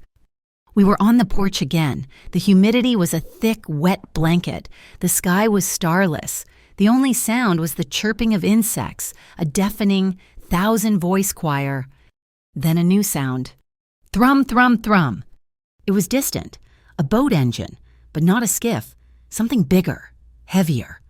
Soren was on his feet in an instant. The man who cooked jambalaya was gone. The boss of Harbor Line was back. "Inside," he whispered. He didn't move. He tapped his watch. And the house went dark.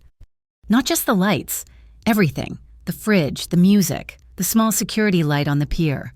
Total darkness. "Rook," he murmured. "He cut the generator." I looked out over the water. Rook was nowhere to be seen, but I knew he was out there, in the reed banks, watching. The thrum, thrum, thrum got closer, then stopped. Silence. The insects, too, had gone quiet. And then I saw it. A single red light moving through the air, a drone. "They're running thermal," Soren whispered, pulling me back from the doorway, into the shadow. "They're looking for our heat signatures." The red light zipped over the water, making a high electronic whine. It hovered over the house, scanning. My heart was in my throat. We were trapped. "Wait for it," Soren breathed. The drone moved past the house, toward a dense thicket of cypress to the west. It hovered, dipped, and vanished. The red light just went out, like a snuffed candle. "What?" "A blind zone," Soren said. "Rook set up a broad-spectrum jammer in those trees. The signal hits it. The drone's protocols tell it to return to home. But the jammer blocks that, too. It just falls in the water." He tapped his watch again. The generator sputtered back to life. The lights came on. The music, a lonely saxophone, picked up right where it left off. I was shaking. My entire body was vibrating. Soren looked at me, his face grim in the low light. "They're desperate. That was a test. They know we're here. They know we were here." He held out a hand. "Come on." He led me back onto the porch. The insects had started their song again. He didn't let go of my hand. "Whoa, we can't just dance," I said, my voice incredulous, as he pulled me gently toward him. The saxophone was playing something slow and bluesy. "We have to wait," he said. "Rook needs an hour to sweep the water, retrieve the hardware. We need to act normal, just in case they have a second one." He pulled me close. It was not like the wine cellar. This was different. The air was too hot, too thick. We were both sweating from the humidity and the fear. His shirt was damp. He put his hand, not on my waist, but low, on the curve of my hip. It was a gesture of unmistakable possession. Not violent, but absolute. I was too tired to stand. I let my head rest against him, my forehead finding the strong, warm column of his neck. I breathed in his scent, salt, cedar, and him. We moved, barely, a slow two-step shuffle to the rhythm of the saxophone. My heart was hammering. I could feel his, steady and slow, beneath my hand, which was flat against his chest. His breath was warm on my hair. "They're not going to stop," I whispered against his skin. "No," he said. "I'm scared, Soren." "I know." I tilted my head back. His gray eyes were dark, almost black in the porch light. He was looking at my mouth. He didn't ask this time. He kissed me. It was not the slow, gentle discovery in the cellar. This was deep. This was hungry. It was a kiss fueled by adrenaline and the raw, swampy heat of the night. It was the kiss of a man who had just won a small, invisible battle and was staking his claim on the spoils. But it was just a kiss. My fingers gripped his shirt, balled the fabric in my fists. His hand on my hip held me fast, flush against him. I could feel the solid wall of his chest, the strength in his arms. The kiss was long, breathless, and it was everything except the one thing it wasn't. Our shirts stayed on, our boundaries, the ones he had built, held firm. He was showing me, with every second, that his desire did not have to equal a loss of my control. He broke the kiss, resting his forehead against mine. We were both breathing hard, our chests rising and falling. The air was electric. The next morning, I woke up on the couch, and he was already awake. He was at the kitchen table, not with a coffee, but with a map. It was a nautical chart of the parish. It was covered in his neat, black handwriting. "What is that?" I asked, my voice rough with sleep. He looked up. A vision board. It was a battle plan. He had marked primary escape route boat, secondary levee. He had launch point alpha and beta. He had coordinates, radio frequencies, and a set of alphanumeric codes. "Rescue codes," I asked, pointing. "Confirmation codes," he corrected. "For May, to verify it's me on the line. Not a recording, not someone under duress." He had a plan for everything, a plan for the plan failing. He wasn't just reacting.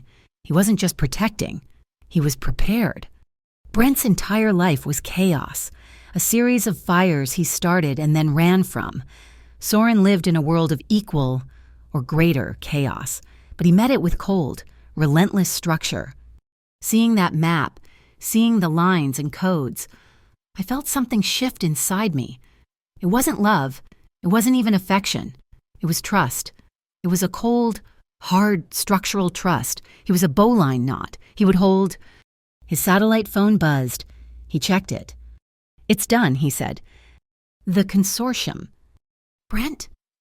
He turned the phone so I could see the text from May. "Subject Tolly is in custody. GIB Gulf Region Office, invited to assist with an ongoing investigation into credit card fraud and assault. All known accounts have been frozen pending investigation." He was gone. They had him, the GIB, the fake real agency. They had frozen his accounts, the $70,000 debt to the consortium. He could never pay it now.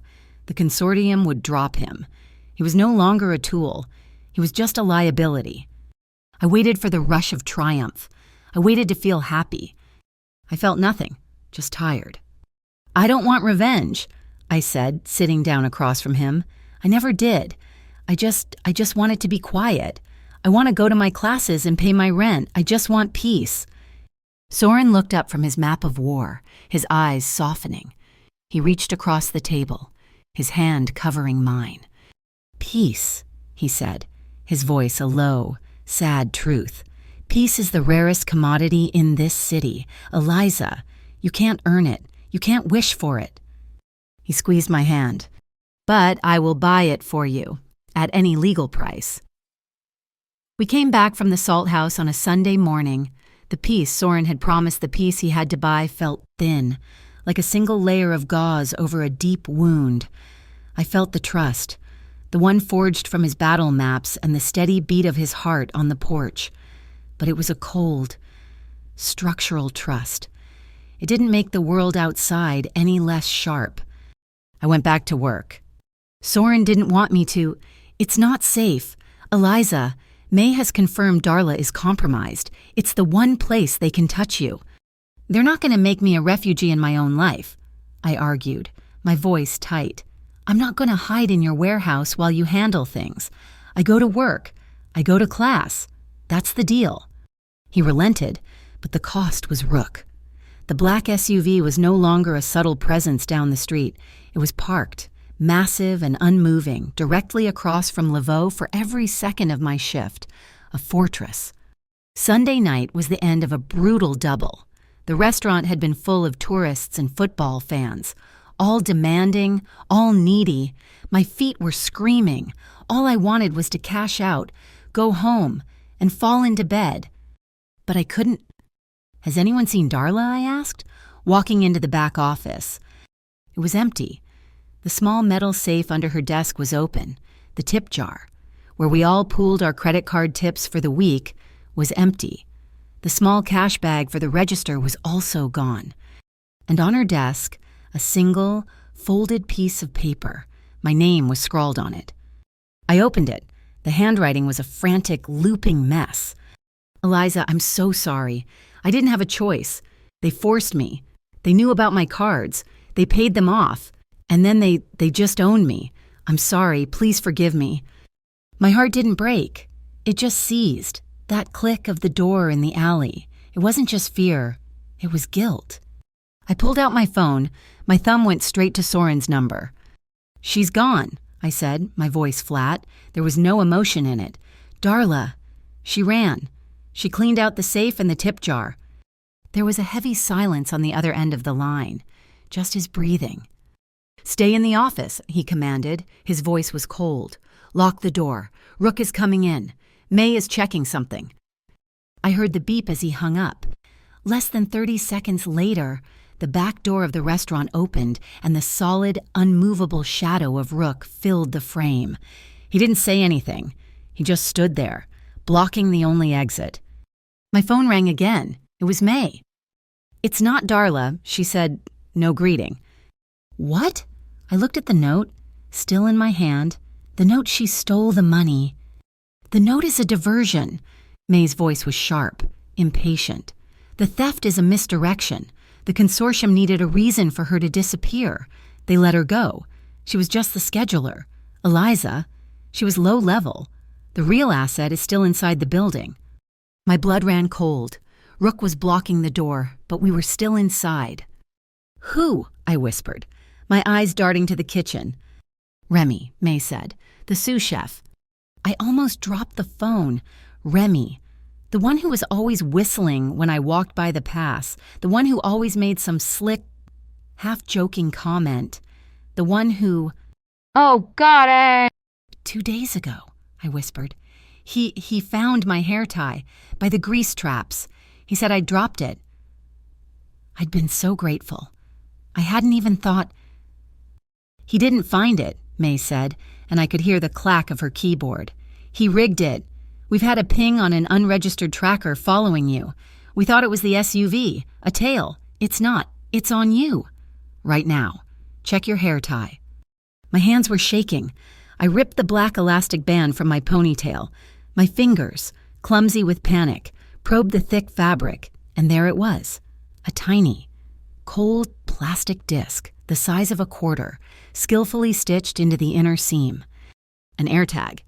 He'd been tracking me. To my apartment, to class. He knew every move I made. The blood rushed from my head, and the room spun. Rook took the hair tie from my trembling fingers. He looked at it, his face a mask of bored disgust. He pulled a small, heavy-duty utility knife from his belt, slit the fabric, and popped the tiny disc out. He didn't crush it. He just slipped it into his own pocket. Soren, May said, her voice still in my ear. She's right, it's active. Soren's voice took over the line. May has control of the signal. She's spoofing it. Rook is going to Algiers. He's taking your location with him. The consortium is setting a meet. They think they're pulling you to them. Good, I said, the numbness turning to a cold, hard anger. Rook will take you to the warehouse. Soren continued. You'll stay with May until this is done. No. The word was out of my mouth before I could even think. It was absolute. There was a dead, heavy silence on the line. This is not a discussion, Eliza, he said, his voice dropping to that ice-cold temperature that stopped my breathing. You told me, I said, my voice shaking, but my resolve hardening, that you wanted me to choose. I'm choosing. I am not hiding in a warehouse while you handle my life. I'm tired of running. Soren, I ran from Brent. I ran with you to the swamp. Running just teaches them how to chase. I'm going with you.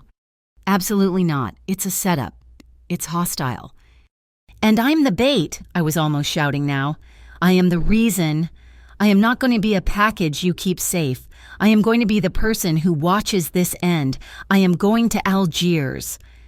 He argued. For 10 solid minutes, his voice was a razor. He told me I was a civilian, that I was a liability, that I was untrained. I just kept repeating it. I won't run. I won't run. Finally, a long, ragged sigh. You will stay in the car. You will not, under any circumstances, get out. The car will be locked. The glass is 3/4 of an inch thick. Is that clear? Clear, I said, my heart hammering. The abandoned port in Algiers was a graveyard of rusting shipping containers, skeletal cranes, and the thick, heavy smell of river silt. Soren pulled the SUV into the deep shadow of a collapsed warehouse, maybe 200 yards from a small clearing. He killed the engine. Rook wasn't with us. He was already here, a ghost in the shadows, carrying my location in his pocket. We waited. The silence was absolute. Then, headlights, 3 sets, a convoy of heavy-duty trucks, the kind used for hauling, rolled into the clearing and formed a half circle. Men piled out, maybe 8 of them. The leader was a short, barrel-chested man in an expensive suit that was too tight for him. I saw Remy, the sous chef, looking green and terrified. And Brent. My blood turned to ice. They were holding him by the arms, half dragging him. He looked awful.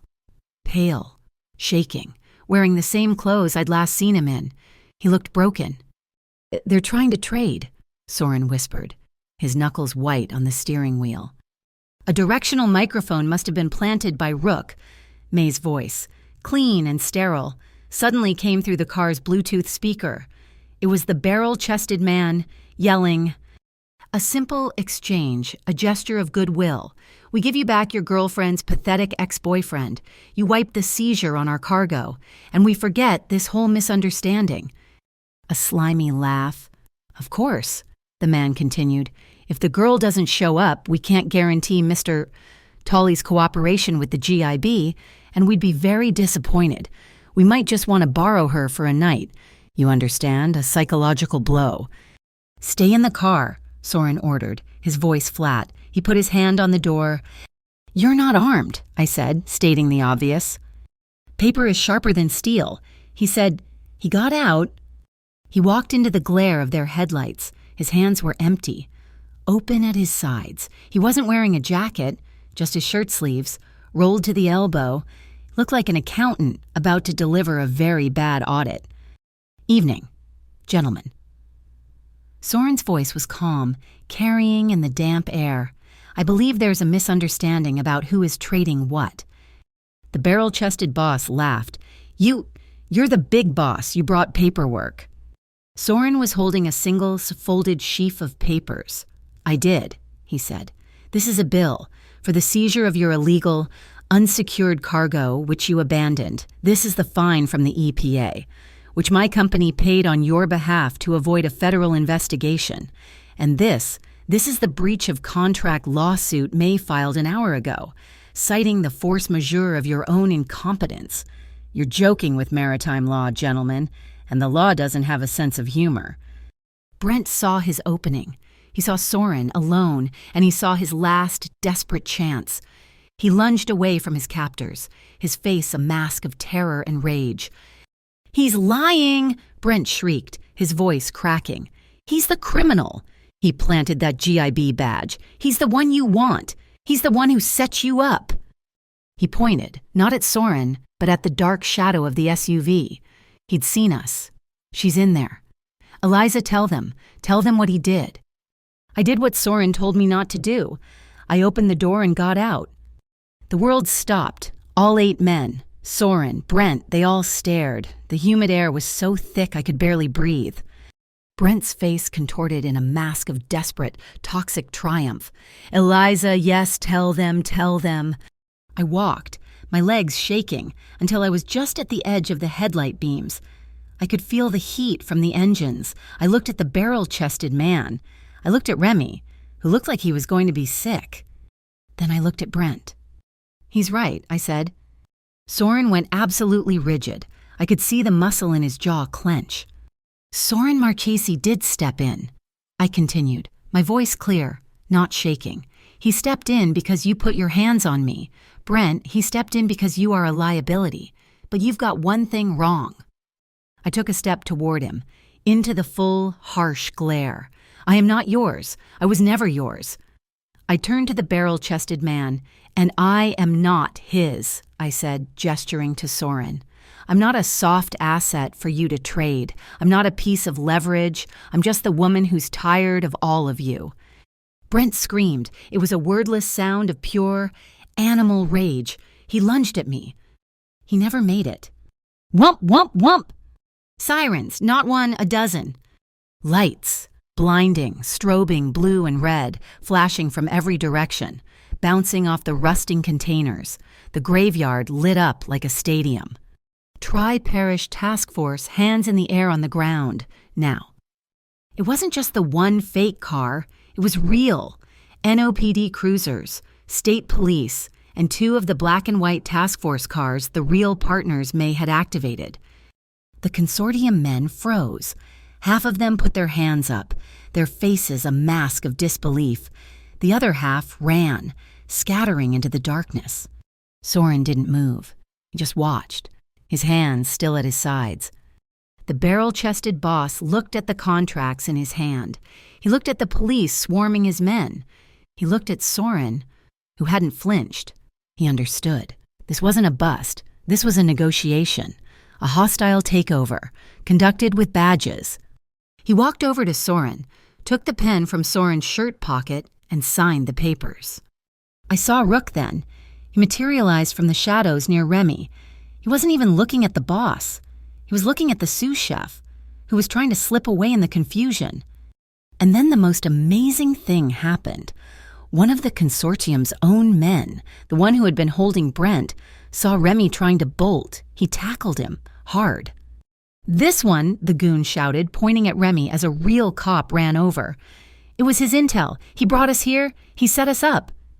Rook, his face impassive, pulled a plastic zip tie from his pocket and threw it to the goon. The man, furious at being played, cinched Remy's hands behind his back himself. It was over in 3 minutes. No shots fired, no punches thrown, except the one that took Remy down. The consortium boss was in a low, intense conversation with a very real, very stern-looking detective. The other men were being cuffed. Brent was just sitting on the wet pavement, sobbing, completely irrelevant. Soren walked over to me. His face was granite. He was furious. "You got out of the car." "I had to," I said, my voice low. "He called for me. I had to close that door. For me." He stared at me for a long, heavy second. The anger in his eyes didn't fade, but something else joined it. Something I'd seen on his face in the swamp. Respect. Cold, hard, structural respect. He just nodded. Once. "Let's go home." As we walked back to the SUV, I saw the barrel-chested boss being led away. He wasn't in cuffs. He was consulting. He'd been played, outmaneuvered, and legally dismantled in front of his own men and the actual police. His honor, his reputation on the docks, had just been completely, bloodlessly unscrewed, bolt by bolt. The aftermath of the Algiers port was a strange, hollow quiet. The consortium, broken by a combination of legal contracts and public police raids, had fractured. The barrel-chested boss had flipped, turning state's evidence in exchange for May's very generous legal protection, and was now a consultant for the GIB. Remy, the sous chef, had been charged, his betrayal earning him a one-way ticket to a federal holding cell. Darla was a ghost, vanished into the system with her stolen tip money. A problem for another day. The city felt scrubbed. But Brent was the loose end. He wasn't law, and he wasn't underworld. He was just chaos. The task force hadn't arrested him at the port. He was too small, too irrelevant. A piece of human driftwood nobody bothered to claim. They had simply let him go. A sobbing, terrified mess disappearing into the night. For 2 days, I lived in that quiet. Soren was distant. He was giving me space. The black SUV a respectful 2 blocks away from my apartment, not its usual sentinel post. I went to class. I read my textbooks. I waited for the other shoe to drop. It dropped on the 3rd morning. My phone vibrated, an unknown number. My stomach, which had finally started to unknot, cinched tight. "You think you're safe? You're nothing without him. Just a waitress he bought. He'll get tired of you. And I'll be waiting." I read the text. The old Eliza would have cried. The old Eliza would have felt the spike of fear, the terror of his possessiveness. But I wasn't the old Eliza. I just felt tired of his voice, tired of his shadow. He was the last door, the last one I had to close myself, or I'd be looking over my shoulder for the rest of my life. I didn't call Soren, I called May. "I need to see him," I said, my voice flat. There was a crisp silence. "Soren's orders are total isolation. You are not to engage. He's unpredictable. He's a non-state actor. Eliza. We can't model his behavior." "Soren's orders are about protecting his asset," I said, my voice cold.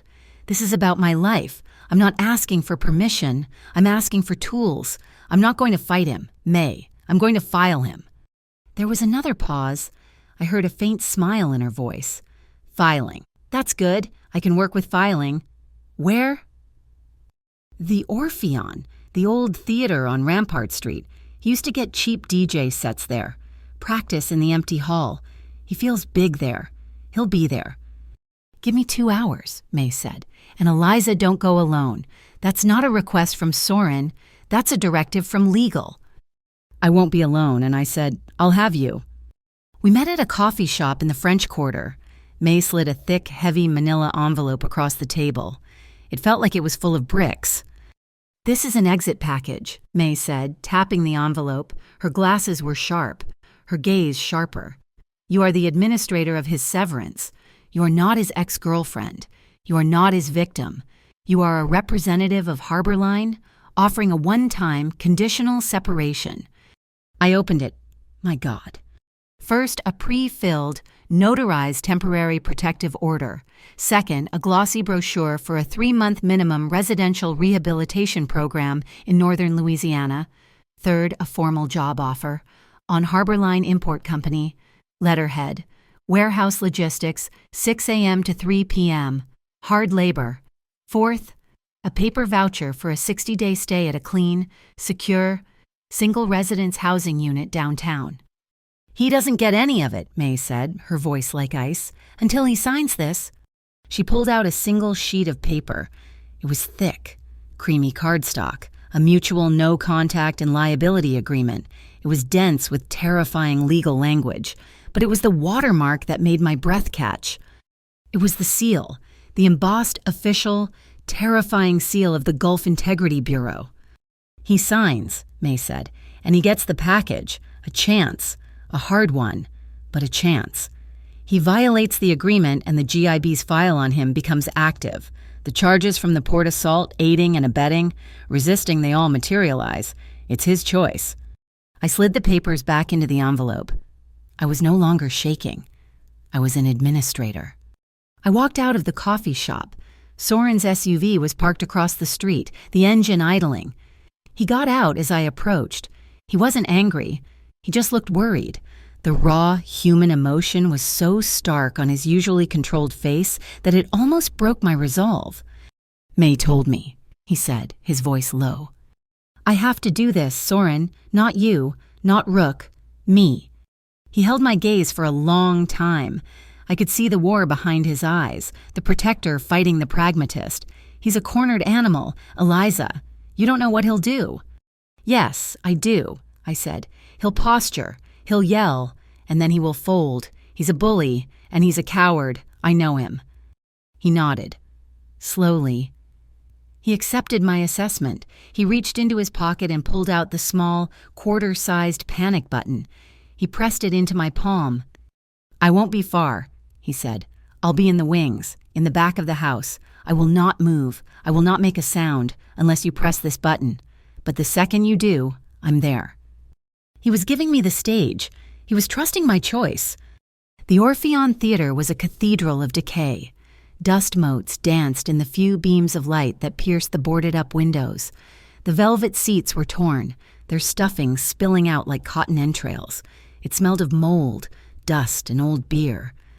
The only light was from the single, bare, ghost light bulb on the center of the stage. He was there.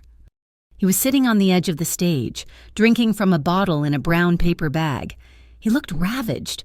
His eyes were red-rimmed, his clothes stiff with dirt. He looked smaller than I'd ever seen him, pathetic and toxic all at once. He heard my footsteps echoing in the vast, empty hall. He looked up. A slow, ugly smile spread across his face. Well, he slurred, his voice bouncing off the high ceiling. "The Queen comes down from the castle. He finally let you off your leash." I stopped at the edge of the stage, a good 10 feet from him. "I'm not on a leash. Brent." "Sure looks like it." He took a long pull from the bottle. "Got his big guard dog outside. Or did he just send you to dump me for good?" "I'm here alone." I said, "It was the truth. Soren was a block away, in the alley. I came to give you this." I placed the heavy manila envelope on the dusty stage floor, then stepped back to my safe distance. He laughed, a wet, choking sound. "What is it? My walking papers you paying me off? How much is he paying you? Eliza, what's your price?" He grabbed the envelope, ripped it open. The papers spilled out. He saw the rehab brochure first. "Oh, that's rich. You think you can fix me?" He crumpled it and threw it. He saw the Harborline job offer. 6 a.m. warehouse, is this a joke? He sneered, his face turning purple. He saw the housing voucher. 60 days. Wow, 60 whole days. You're so generous. He saw the protective order. You're filing on me.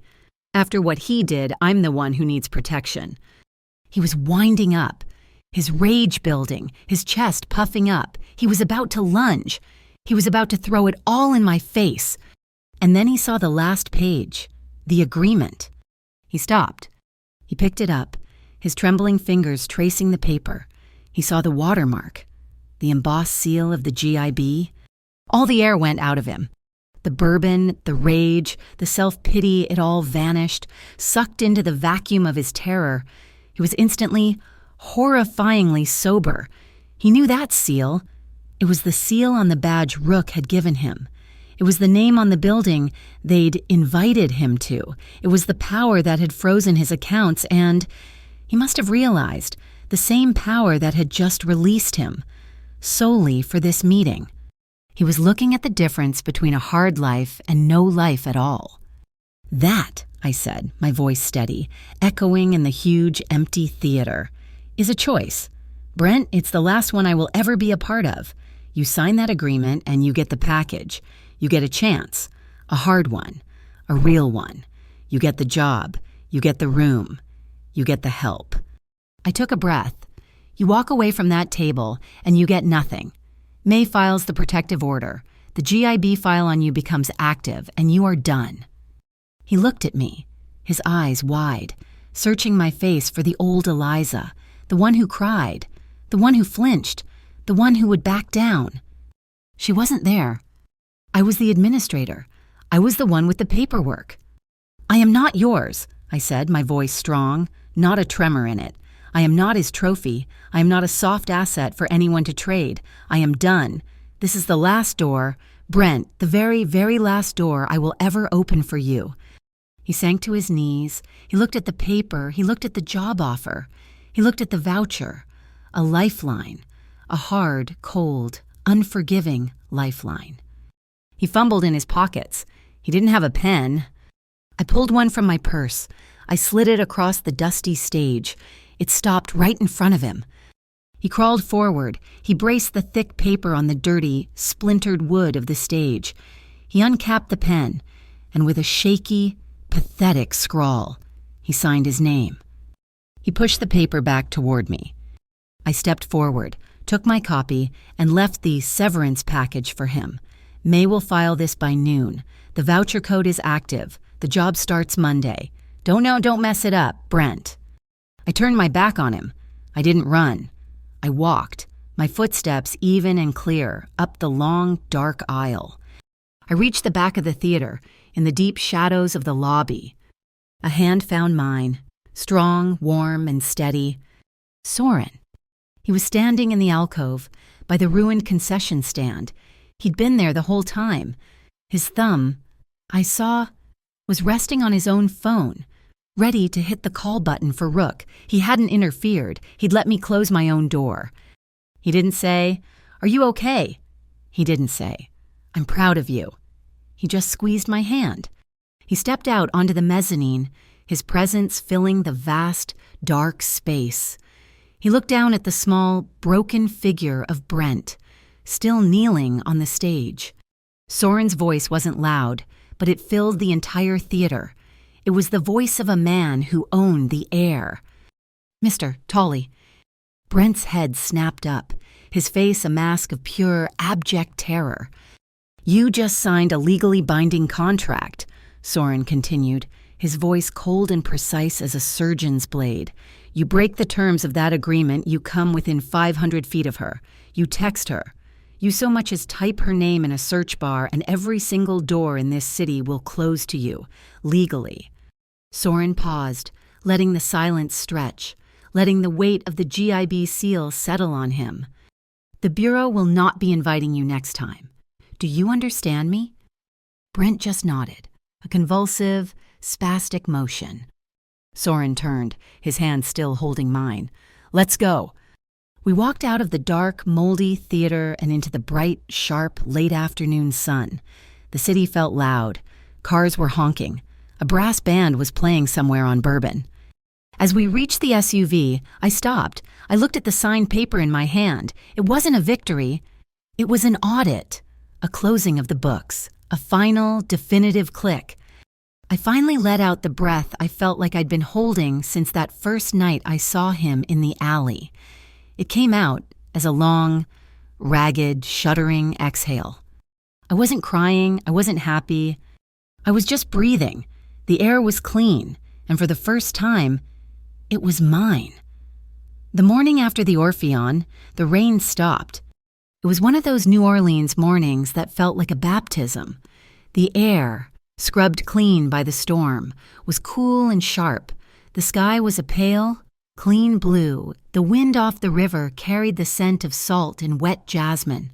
I walked out of my apartment, and for the first time, I didn't scan the street. I didn't check the shadows. I just walked. Weeks turned into a month. The bruises faded. The sprain in my wrist healed. The oppressive humidity of summer broke, and a crisp, promising fall settled over the city. I finished my EMT certification on a bright, windy Tuesday. I sat with a class of 20 other people, all of us in new, stiff uniforms, and received my final patch. I walked out, not with a tray, but with a blue baseball cap that read Delta Emergency Response. The world resettled. Laveau got a new manager, a stern, efficient woman from a corporate restaurant group, the day she started. The black SUV that had been parked 2 blocks away from my apartment simply wasn't there. The protection had been recalled. I was safe. The whispers from the old staff were wild. Remy, the sous chef, hadn't just been fired. Harborline's legal team, May's team, had filed a civil suit against him for corporate espionage and endangerment. He was ruined. Not by a criminal charge, but by a lawsuit he could never hope to fight. And then, one day, Darla came back. She walked into the restaurant during the lunch rush, looking thin and terrified. She went straight to the new manager and handed her an envelope full of cash, every dollar she'd taken. I found her in the alley, in the same spot where Brent had pinned me, smoking a shaking cigarette.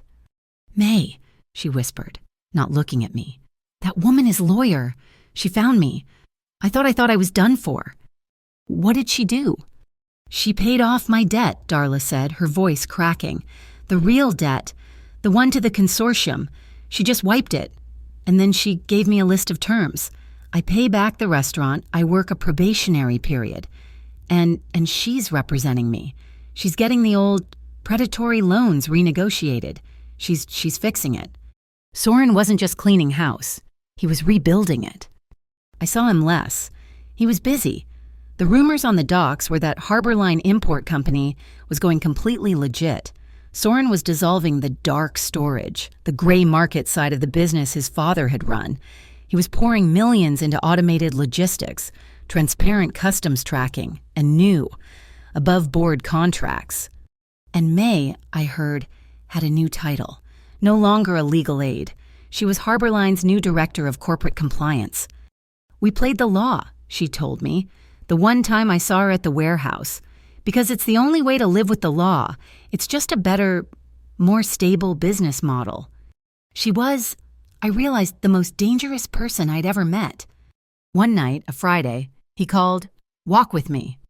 I met him by the river, at Woldenberg Park. The air was cool. He wasn't wearing a suit. He was in dark jeans and a simple black sweater. He looked younger, more relaxed. The lines of tension around his eyes were gone. We walked along the moonwalk, watching the slow, massive progress of a container ship navigating the bend. "You seem different," I said. "I am," he said. "It's one thing to inherit a kingdom, Eliza. It's another thing to rule it. My father built Harborline on shadows and handshakes. I'm rebuilding it on concrete and contracts." He stopped, turning to face me under the yellow glow of a gas lamp. The sound of a distant saxophone drifted over from the quarter. "I'm not the man you met in the restaurant," he said, his voice quiet. "I'm trying not to be." He reached into his pocket. He didn't kneel. He just pulled out a small velvet box. My heart didn't stop. It just waited. He opened it. It wasn't a diamond. It wasn't a statement. It was a ring. Yes, but it was just a thin, simple platinum band, like a piece of structural wire. "This is not a promise of a peaceful life," he said, his gray eyes searching mine. "I don't know what that looks like. I live in a world of logistics and liabilities. And so, now, do..." He didn't take the ring out of the box. "This is a promise of boundaries," he continued, his voice raw and honest. "It's a promise that whatever wall you want to build, I will build it with you. Whatever line you want to draw, I will hold it. You told me you wanted to set our boundaries. I'm asking, where do you want to build them? I looked at the ring, gleaming in the lamplight. It was beautiful. It was a promise of strength, of structure. It was a bowline knot. I reached out. I didn't take the ring. I put my fingers on the box and slowly, gently pushed it closed. I took the small, closed box from his hand and placed it back into his palm. I folded his strong, warm fingers over it. When I wear that, Soren, I whispered, my voice thick, it will be because I choose to, because I'm running to it, not because fear or gratitude or even relief is pushing me from behind. I looked up at him. I'm not that girl anymore. The one who needed a rescuer? I'm the one who's learning to set her own boundaries. I'm almost there, but I have to do it myself. He looked at the closed box in his hand. A slow, genuine smile spread across his face. It was the first one I'd ever truly seen. It lit him from the inside. Okay, he said, just that, okay. He put the box back in his pocket, and then he kissed me. He cupped my face, his hands warm and steady. It wasn't the tentative, gentle kiss of the wine cellar. It wasn't the hot, adrenaline-fueled kiss of the swamp. It was a kiss of absolute, breathtaking, adult gratitude. It was slow. It was deep. It was a kiss that said, I see you, I respect you. I can wait. It was a kiss that wasn't in a hurry to get to the end. It was the kiss of a man who had finally, truly, put down his weapons. My first shift with Delta Response was a graveyard, midnight to 8 in the morning. At 3 a.m., the call came in, a multi-car pileup on the I-10. We hit the lights and the siren. I was sitting in the passenger seat of the ambulance, my heart steady, my hands clear, as the siren wailed, that high, tearing sound cutting through the night. I realized I wasn't flinching. It wasn't a sound of chaos anymore. It wasn't a sound of fear. It was a call to action. It was the sound of a door I had chosen to walk through. The old world faded, the consortium, broken and fined, retreated from the port, the tri-parish task force. Its purpose served, dissolved back into a bureaucratic ghost.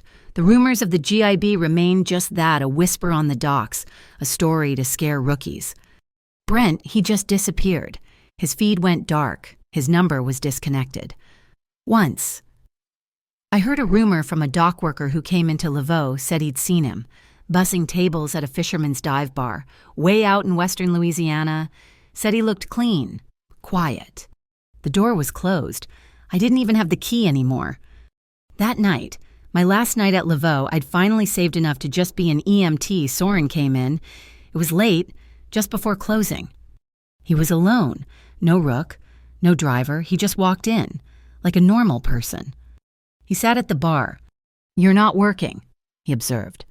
I was in my street clothes. Not anymore, I said. I came around the bar, grabbed the pot of dark, sludgy coffee, and poured 2 cups, black. I slid one over to him. He wrapped his hands around the warm ceramic. He looked at my left hand, resting on the polished bar. It was bare.